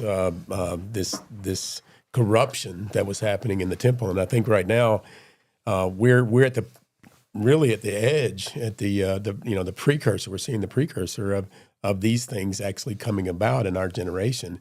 So what do we expect? There's going to be pushback. Again, replacement theology put things out of Israel, took us away from Jerusalem as being appraised in all the earth. And I think that we're all realizing maybe this is a physical reality, not just not a cause, something that's happening in the cosmos. And I think that's something to get excited about. Yeah. And if we are excited about it, if we can get the church back on board, and the church needs it right now. The church, from what I understand, what I'm hearing, is dying. We need pastors that will take the word of God. The word of God is the same yesterday, today, and forever. And we see that Isaiah 40 passage. The grass withers, and everything can fade away, but the word of God is forever. And that, even Jesus himself is preaching the Torah when he says, man shall not live by bread alone, but by every word that proceeds from the mouth of God. So when we start determining what every word is, or we can throw out some of those every word, that's we're in trouble. We're walking on shaky ground. So this is where we're in a bad place. I was talking to somebody in Israel recently, and a Jewish Orthodox rabbi of all people, and he asked the question. He said, "Is it possible for people who believe in the Bible to not be pro-Israel?" And I don't know, like, what are your thoughts? Like, is there an actual danger for Christianity if you're not standing with Israel today? Well, I think that's, or if you don't believe that the covenant given to Abraham is still valid. Listen, 100%. I mean, we in Christianity are very bold, very confident in saying, who's going to hell and who's not. But when I read Zechariah, the prophet Zechariah, he makes it very clear that there's those who do not stand with Israel are going to suffer. Matter of fact, Zechariah 14 is explicit and very. It's scary to read that. Those who do not stand with Jerusalem, those who do not stand with the narrative, with the Israel narrative, there's going to be a consequence. Now you can pretend to know what that means, but you better be right on it. Right now, with everything that's playing out, chance on maybe. I would highly suggest that it's not that we shouldn't take a chance. And I think that the main thing for me, as I speak to pastors. These are things you have a pulpit to lead your congregation in the Word of God. Relook at some of these things. I'm looking at Acts chapter 28 right now, and I see where Paul is speaking to the Jewish people, and he's saying in defending himself, he's saying this. He says, "For this reason, therefore, I have called you," verse 20, "and speak with you, because for the hope of Israel I'm bound with this chain." For the hope of Israel. Now, this is the last chapter of Acts. Paul's at the end of his time. So whatever theology you put on Paul against Israel, against the Israel narrative, Paul says this: for the hope of Israel, I'm in this suffering, I'm in this chain. So what about us? What are we doing? Do we hear people that are walking Christianity that have, that are Christians saying, for the hope of Israel, I'm in this whatever predicament. Can I stand when Israel's in a bad position? Can I stand with Israel? Can I stand with the Jewish people when things are not, when people are standing against them? Can we say with the Jewish people, for the hope of Israel, we are in this story? Yeah. And I think that's important for us. Yes, it's the hope of Israel. That is the key. The kingdom of God was the gospel and is the gospel. It did not change. Right. And we have seen that we're witnessing the greatest miracle since the resurrection of our Master, of Yeshua. Mm-hmm. Yes. And it is the resurrection and the regathering of God's people, Israel, to the land. Yes. It is unprecedented. And their defeating of their enemies. And how can you explain that so many people in so many nations, I mean, the intellectuals, the so many different groups have turned against it and hate it? Right. Why? Because they recognize and they understand deep in their spirit that the kingdom of God is at hand. And we as believers, we weren't grafted into ourselves. We were far off without hope. But now, through Yeshua, we've been grafted in to a covenant and promise. There was no covenant given to anybody but Israel. And if we separate ourselves from that promise, from the covenants given to Abraham, what hope do we have? Yeah. For even Yeshua said that salvation is from or of the Jews. Yeah, we Jews know. And he's speaking to a Samaritan woman. Yeah. A people that had taken the Bible, had the Bible, and decided that they were the chosen. I mean, there's such a great parallel. I'm so thankful for the Jewish people because they gave us, they gave the misguided replacement theology a chance to be redeemed. Yes. And because they never lost sight of Jerusalem, they never lost sight of the messianic vision. I know that's hard to hear, but where would we be? Many of us on this call right now would not be even in even thinking about an Israel summit if the Jews had bailed out on Jerusalem or bailed out on everything that the prophets have said. They held on in the worst of circumstances. There's no prosperity gospel within the Jewish people. Where is that? Thank God. Yeah. They were the again, we talked about it, the stewards of the oracles of God. They were given that stewardship, and and thank God they didn't give it. That God didn't give it to somebody else, right? He didn't give it to us. A lot of people watching, and I'm sure we have Jews and Christians watching right now. People are even going at it in the chat about the disagreements between Jews and Christians and proselytizing and evangelism. Just speak a little bit about, because 21 years ago you went to Israel and very quickly felt called to a mission of building a place of respect for the Jewish people, and building a place of service without evangelism, serving through our actions with no underlying motives, just unconditionally, just serving in Israel. Can you just talk a little bit about the importance of that, and what should the relationship look like for Christians working in Israel, Christians' attitude towards Israel? Like, what is Christianity's place toward the Jewish people today? I think we need to look at the Jewish people as the election. The chosen of God, even though sometimes they're hesitant to accept that deal. Some not like my friend Ari. He's very excited about being one of those. But I think that we have to, when we approach the Jewish people, they have returned. We didn't understand. We were talking about it today that we didn't understand the Israel when the Jews are not in Israel, when the Jews are outside and they're in the diaspora, and they're we don't know. And this is from the prophet Ezekiel, who says, "My name will be profaned," speaking to the Jews amongst the nations when you are scattered in the nations. And then he goes on to say that my name will be hallowed. Interesting, we have the prayer, hallowed be your name, our Father who art in heaven, hallowed be. But God says his name is hallowed when the Jews return to the land of Israel. My name will be hallowed, how? Amongst the nations. Yeah. And that's a huge, we're in that moment. Okay, let's say that the prophet of Ezekiel was right about that. Then there's a greater responsibility. Maybe there's a consequence for how the Christians treated Jews in 1938 and 39. But right now, in this situation where we're seeing the redemption that the prophets long to see, God help us. I praise God every day for their faithfulness. God help them. They have brought us to this place. My interaction with my Jewish friends has changed my life. It's changed my faith. It's rocked my world. Right. Yeah. And I am so grateful. Yeah. And I truly believe that it's our place as Christians to come alongside and stand with them and enable them to fulfill their calling. They have a calling. They have a purpose. God is with them. Yeah. He's amongst them.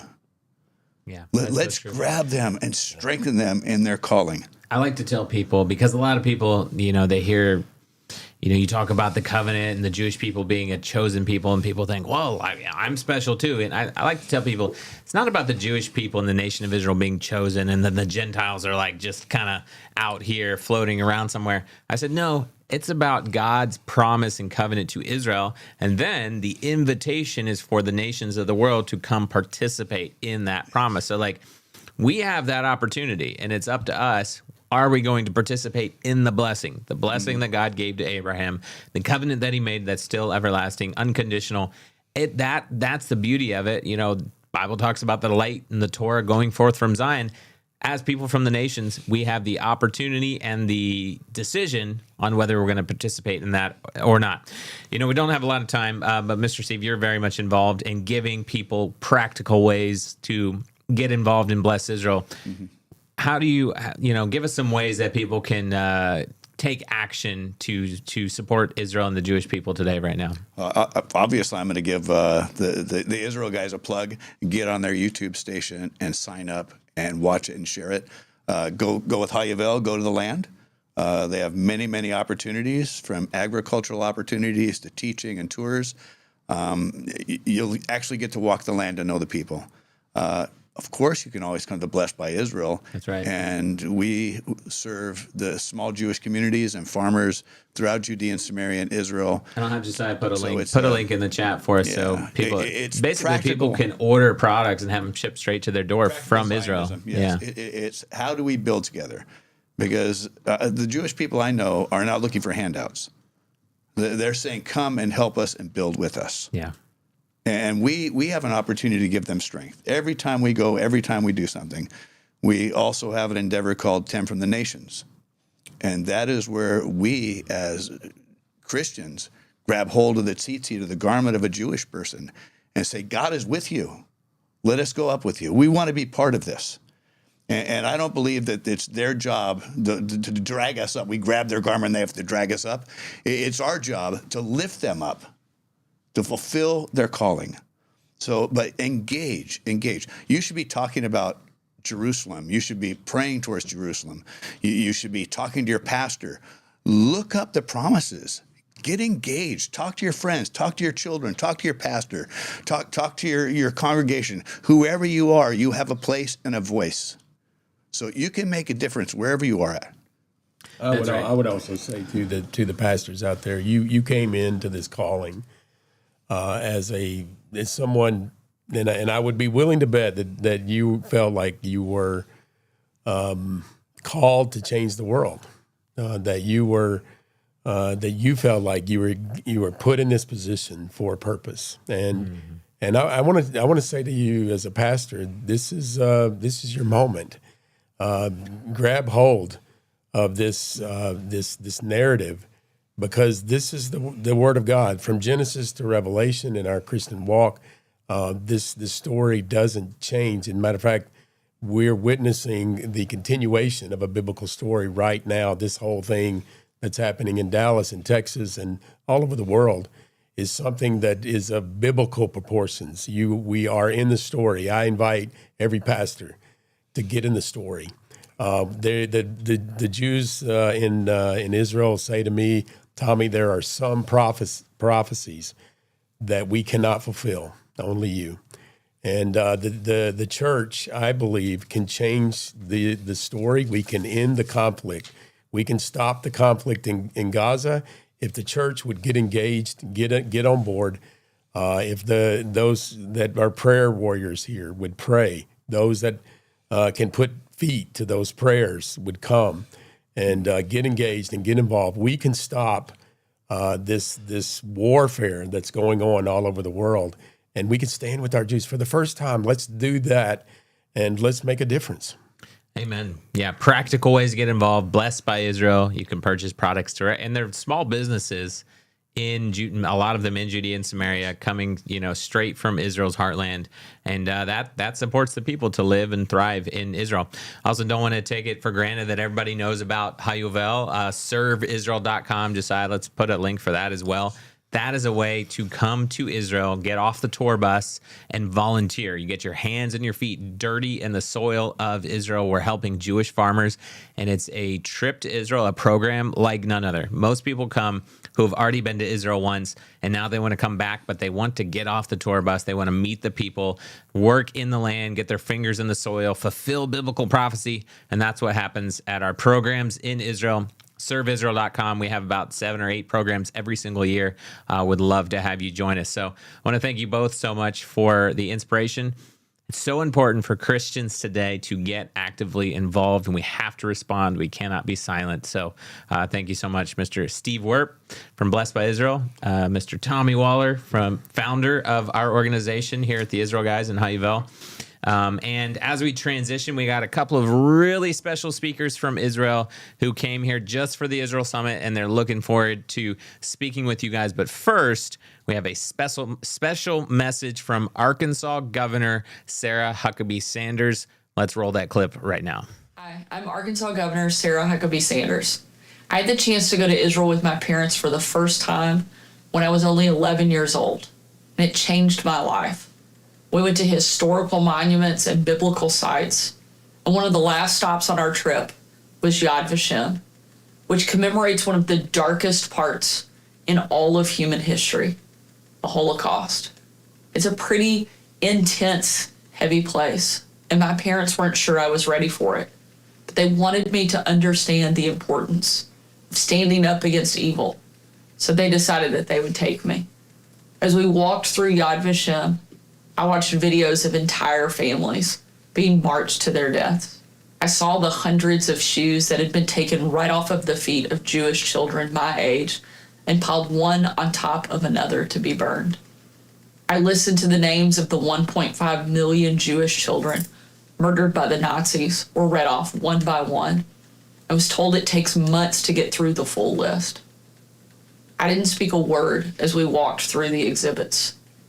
Eventually, when we reached the end, there was a guest book for visitors to sign. I reached up and took a pen out of my dad's shirt pocket. Looking over my shoulder, my dad watched me write down my name and my address.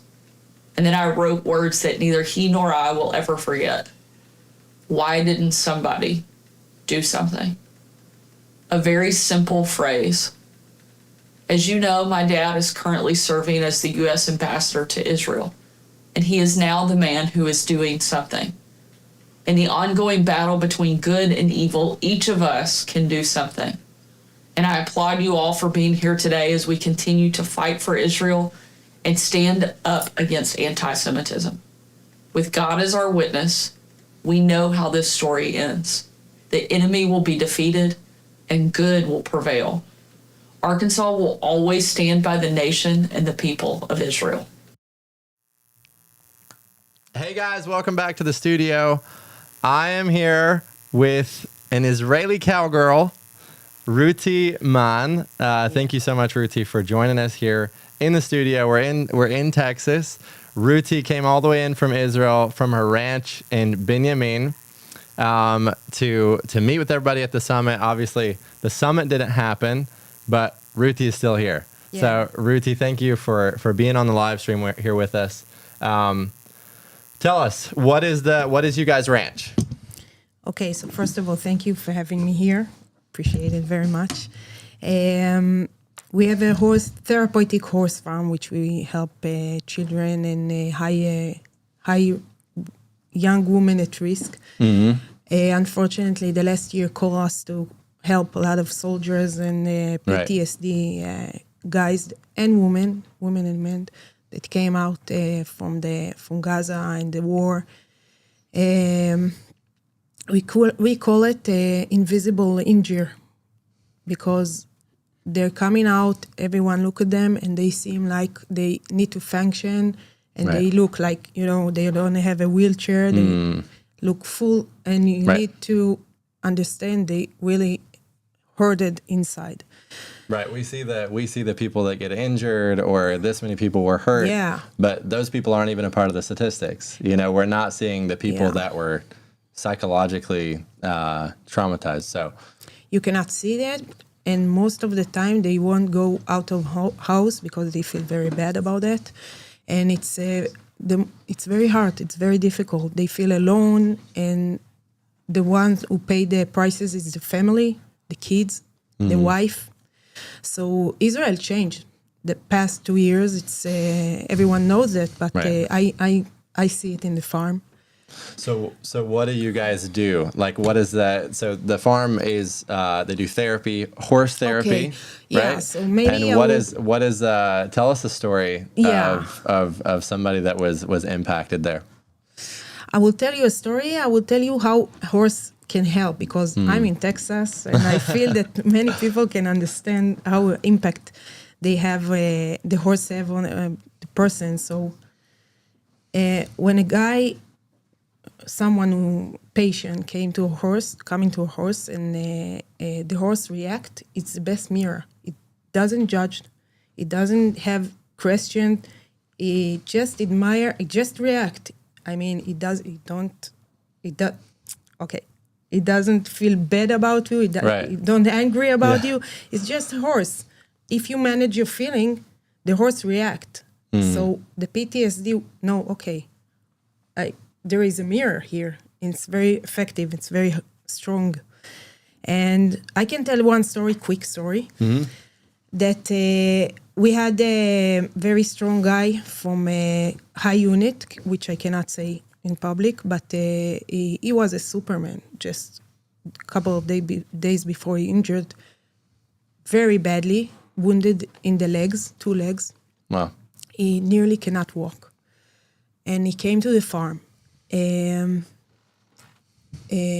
We saw that every couple of minutes he just losing conscious, and we didn't know how to get him on the horse. But someone sent him to the farm and told him, this is the place you need to heal. I don't know, someone Hashem sent it to us.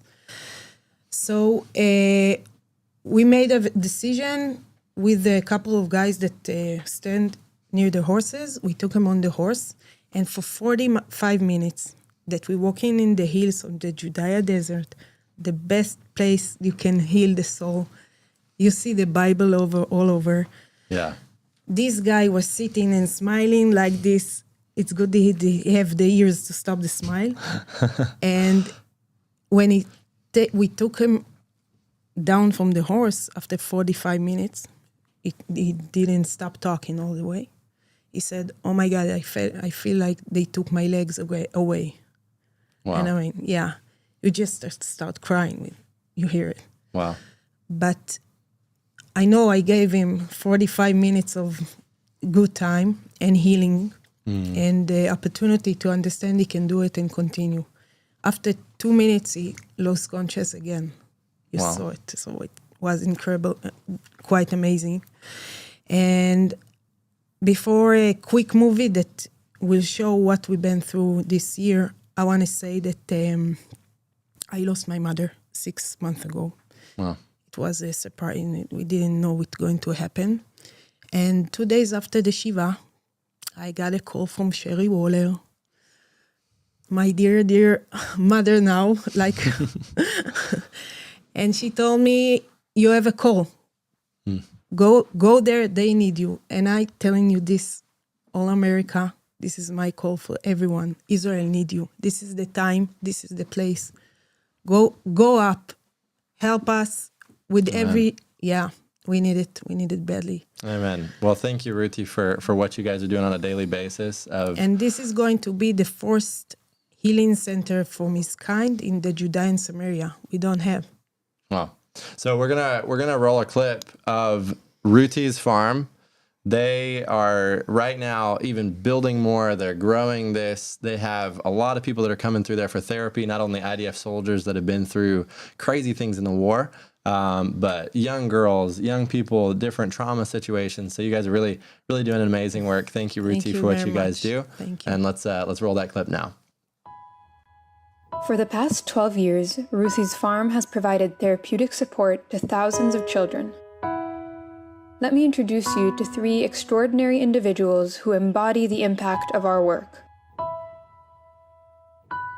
Ido, A, and Omer, 3 remarkable young people who grew up on the farm.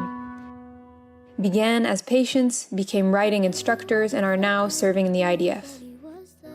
Ido became a tank combatant. A is an intelligence officer in a classified unit, and Omer is a casualty officer. All 3 have faced incredible challenges over the past year. Omer, just 21, has spent months informing families that their loved ones were gone, sometimes coordinating over 60 funerals in a single day. A gentle 20-year-old, was sent to Gaza and came back forever changed. Ido, also 20, tragically lost his entire tank crew when terrorists attacked his tank from close range. While his physical injuries are healing, the emotional scars will take far longer. Yet, with remarkable resilience, Ido remains dedicated to his country and has already returned to active duty. מכיר את רותי כשאני בן 8-7. אני התחלתי לרכב אצל רותי לפני בערך 10 שנים. היא הייתה המדריכה שלי מהבעיות שהיו לי בילדות, דרך החטיבה, התיכון, לפני צבא, הצבא עצמו וגם הפציעה. הדבר שהוא הכי כאילו צרור זה הריח של רוחות. זה משהו שלא שוכחים. מטפלים במי שהיה באירועים, בלוחמים. אנחנו מטפלים בלוחמים ובחבר'ה שנמצאים באירועים, אבל אנחנו מטפלים במי שסובב את זה. הרכיבה עזרה לי מאוד בשיקום. שהראש פשוט קצת רועש מדי, אני עולה על הסוס וסוף סוף שקט. סוסים אני חושב שזה משהו ששינה לי את החיים.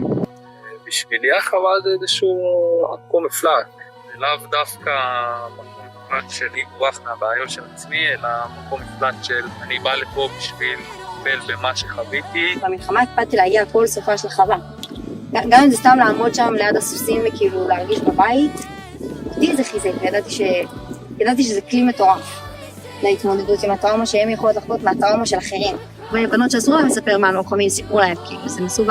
בעצם סוסית לא צריך לדבר, פשוט אתה מרגיש, כאילו, הסוס מרגיש אותך, אתה מרגיש את הסוס, אתה לא צריך לדבר, אתה פשוט רוכב וזה מרפא.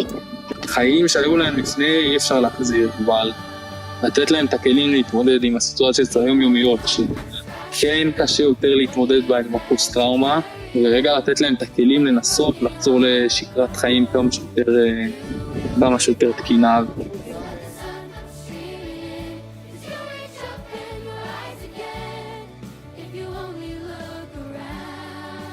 כמו אמא שנייה, היא יודעת את זה נראה לי. אמא שנייה, רותי גידלה אותי בגיל 8 בערך. קשה להסביר במילים, עכשיו איך להסביר את זה במילים.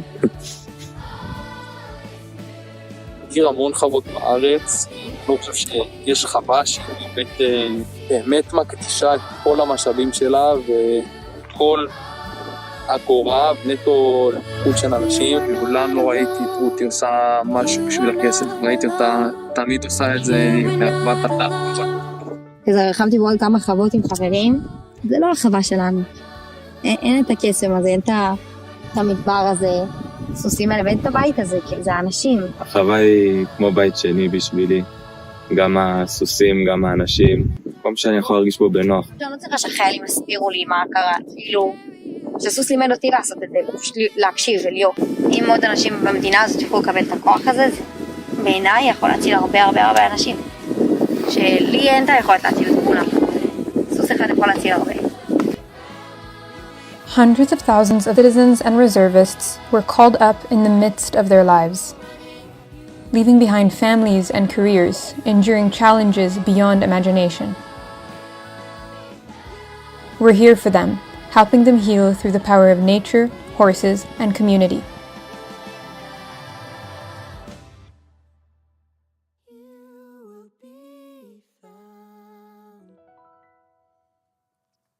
Wow. That's so awesome to see these different projects that are going on. I am now joined here in the studio with Ayala Baron from the Har Hevron Regional Council. Ayala, thank you for joining us. Eliram, the head of the Regional Council, was going to join us for the Israel Summit, but then with everything with the Israel Summit being moved and canceled, he wasn't able to. But Ayala, you still came, and you're still here. And so I want to hear from you specifically on, and I'll say this: a lot of people, when they go to Israel, they don't have the hill country of Judea on their map. Sure. What could they come to see in Har Hevron area in the Judean desert? What would they come to see? So first of all, Britt, I want to thank you and to thank the whole team for being here. This is a great honor for me to be the representative of our region in this place. You're all very inspiring, and I'm very thankful for this opportunity to share with you, all the viewers, about our special place. So this is the Hebron Hills in Judean region. It's, as you said before, not very people are familiar with it, also from Israel, so I guess also from here, from the US. So firstly, geographically, we're talking about quite big region between Jerusalem and Beersheba. Mm-hmm. It's a little bit to the east. It's close to the Dead Sea. In that region, we actually have 20 communities and very vibrant communities. We have more religious, less religious. We have mixed communities. On top of that, we have also 25 farms that we're holding, and they're doing a very important job keeping a Jewish sovereignty in that area. So I live specifically in Tene, but we have 20 communities in that region. And I can speak to that too. With going to Har Hevron, some of you guys that have been on our volunteer trips with us, we've gone down to Susia, we've worked in the vineyards of some of these places. Har Hevron is still like in the early pioneering stage. And that's what I love about Har Hevron. There's so many archaeological sites that just haven't even been dug yet.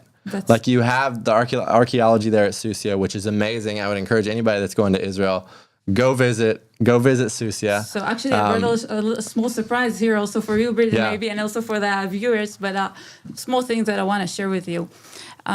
Actually, like 10 years ago, they did digging in our ancient Susia synagogue, and they found this item. Actually, this is a replica of an ancient coin, and as you can see, there's a shape of a grape on it. And if you are aware that the blessing of Jacob to Judea tribe was about the grape and the wines. So this is like a kind of a warm regard thousands of years ago in this area that was very well known for its special grapes. And until this very day, we have 4 well-known wineries that won high prizes. And it's like a miracle. It's almost a dream coming true that we're still fulfilling a Jacob blessing to that area, to the Jewish people. And I think this is a place of getting connections. Hevron, I must say, the source of the word is chibur, which means togetherness. Let's get together. So I wish that in this synagogue we'll fulfill the prayer of Ki beiti bet tefillah yikareh lechol ha'amim. I wish that some days you, Brit, the whole team, the whole people, all the people that are watching us right now will come and we can stand together and we can get united. I think this is our strengths, and I think that need to be fulfilled specifically in our Judea region. Amen. Amen. Well, thank you, Ayala, so much for getting on with us. Everybody that's watching, if you're planning a trip to Israel, make sure you add Har Hevron area, which is just the southern area of Judea. Those of you guys that have been watching the Israel guys, you know, Judea and Samaria, that's like where most of the Bible happened. So if you're planning a trip to Israel, make sure that you check that out. And how can people find you guys online and connect with you? Okay, so I have a link of a website, and I have my email. You can email me personally. It will be my honor to host you here in Har Hevron. You can share it with the viewers. We have a link that you can follow us. So maybe I'll get Josiah. If you can give that to Josiah, he can drop it in the chat. Okay. So that you guys can be directly in touch with Ayala. Yeah. But thank you so much. Thank you Ayala. for this opportunity. Seriously. Yeah. Well, thank you for making the whole trip to come to Texas, all the way from the hill country of Judea. Can't wait for the next time. That's right. Thank you so much. All right. Well, thank you guys. I think it's awesome to have Jewish people living back in Judea. And I think that's something that we've talked about a lot here on the Israel Guys, is the terminology that people are using nowadays of, is it the West Bank? Why would you call it the West Bank when the historical name for that has been Judea and Samaria for so long? But it's just it's really hard to say we're going to kick all the Jews out of Judea, where they got their name from. So we're super blessed to have these people on the show here in Texas, but also just to be living in times where there's Jewish people, again, living in Judea. So Luke, we're going to wrap this up. Thank you guys for joining. Yeah, we want to go back to Israel. Joshua Waller, are you still awake? Are you with us? Can you hear us, Josh? Live and loud here in Samaria. I want to let people know it's like 5 a.m. where you're at. So you got up super early just for the 1,200 people who are watching right now. So y'all can put that in the chat. Thanks, Joshua and Justin, for getting up in the middle of the night in Israel to be a part of this live stream. Super special. Josh, what is your parting message? Again, we want to talk about, I think, the importance of this time and the importance of making sure that this is a victory. This is not a defeat. The Israel Summit being canceled. We are rescheduling. We're talking about coming to Texas in August. We even have a link that Josiah will put in the chat again, where you can pre-register. Josh, what's your message to everyone watching from all over the world right now? I just want to emphasize again what we learned already from our good friend Yishi Fleer. Don't be bullied. If we can leave you with that note, we were pushed, but don't be pushed over. Stand up. If the horse throws you off, you get back on. You ride it. We finish this thing. We don't allow America to go the route that Europe has gone. We don't allow our country to sink into this and lose this war that we're fighting right now. And I think this is the wake-up call that America needed. As we talked about, this was our Alamo that we lost while sleeping. As Yishi talked about it, this cannot. We have to wake up if we're not going to lose it completely. Let's take a stand. Let's gather. Guys, I don't know if you noticed, but just a little insight into what's happening. I can almost tell you from a factual perspective that the riots that are now happening in Dallas, would not be happening if it wasn't for all of the Israel talk that we're doing right now. If you see the LA riots, they've just brought that to Dallas. That's got a lot to do with us taking the fight to Dallas. You guys notice the riots that are going on in Dallas? What kind of flags do you see? A bunch of Arab, Palestinian flags are being flown in these riots. Now, let's take note of that. If we are bullied, they are going to go to the next step, right? And they're going to knock you flat over. So let's not allow that to happen, guys. This is a massive wake-up call, and we're hoping that everyone across not only Texas, but across the world wakes up to the realities that we face. And this is the biggest thing that you're going to learn from the Israel guys. Israel is at the forefront of this fight, and we, the free world, should join Israel like never before and learn how to effectively fight this radicalization, this radical Islamic takeover that's trying to take the world. Let's learn from Israel how to fight it. Let's stand up. If you don't have an Israeli flag flying your yard already, the best way to support Israel is to get one. Put it on your car. Let's make it loud. Let's make it big and make Israel, supporting Israel, the coolest thing that ever happened in America. This is the best way to fight, and that's what I'll leave you with from here in Samaria. That's right, Josh. Thank you so much for that reminder. I love the line, don't be bullied. You know, that's what these guys are trying to do. Hamas thugs, Palestinian protesters, they're trying to bully the pro-Israel community, trying to bully Jews and Christians. We can't be bullied. We have to stand up, and that's important right now. Guys, if we will see you in Texas in August, I want you to put it in the chat right now. We want to know, are we going to see you in Texas this August? Are we going to have 1,000, 2,000, 3,000 people coming together? Are we going to have 20,000 people live, broadcasted live from all over the world? I saw people from New Zealand and from Australia on the live stream tonight. I want to know if we're going to see you guys there. Are we going to see you in Texas? I see people saying we're coming. We definitely want to see you there. Again, make sure you register at that link. Make sure you're subscribed to the Israel Guys YouTube channel. Make sure you're signed up for our email list. This is important, guys. So important. The democracy of America is at stake. Freedom of speech is at stake. Freedom of religion is at stake. Whether you're a Bible-believing Christian, whether you consider yourself a Christian Zionist, whether you're Jewish, whether you're just a freedom-loving American, this is a tipping point, and now is the time that we have to decide, are we going to stand up for what is right? Are we going to stand up for freedom? Are we going to stand up for God's kingdom? That's why we're here. You heard about the covenant with Abraham tonight. You heard about the role of Christianity right now and what's happening in the world. Are we going to join in that role? Are we going to stand with Israel? Because standing with Israel means standing with God and his promises. It means standing with the Bible. And ultimately, Israel's enemies are also our enemies. Israel's enemies are America's enemies. Israel's enemies are the free world's enemies. So, guys, we want to see you back in Texas. We're not backing down. We're not giving up. We're going to continue the fight right here in Texas and broadcasted all around the world. We want to see you. Britt, you got any last words for everyone? Yeah, I was just going to say, keep your eyes open for registration. We're going to get this out there to you guys really soon, and spread the word. I think we were talking about last night, practical things that you can do. I was just encouraged the other day, with this whole conversation going on, is like you can start feeling like who's left, who's actually pro-Israel in America. And while I was driving, just in the stint of probably an hour drive, I saw 3 Israeli flags being flown in people's front yards.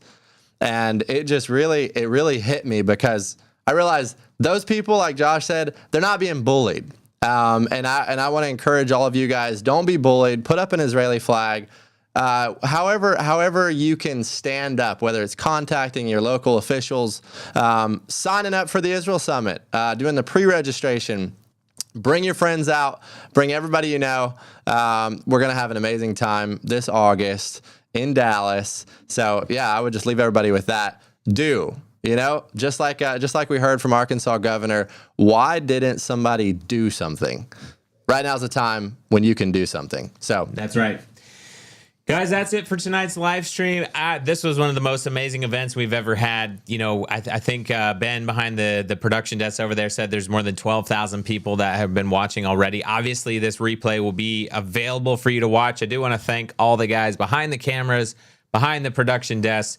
They're the same guys you guys see on camera at the Israel Guys every week. We don't have a massive crew here at the Israel Guys. It's the same guys behind the camera, in front of the camera, in Israel, traveling the world. We're getting it done, and we're so grateful for each and every one of them. So I want to thank Ben, thank Josiah, thank David, thank Mac, Britt. Guys, we're getting it done. Josh from Israel, Justin from Israel. Thank you guys so much for being with us. Stay tuned. Follow us on social media. Make sure you're on our email list. Subscribe here on the YouTube channel. Click that link and make sure you pre-register for the Israel Summit in August back here in Texas. We'll see you very soon, guys. That's it for tonight. Thanks for watching.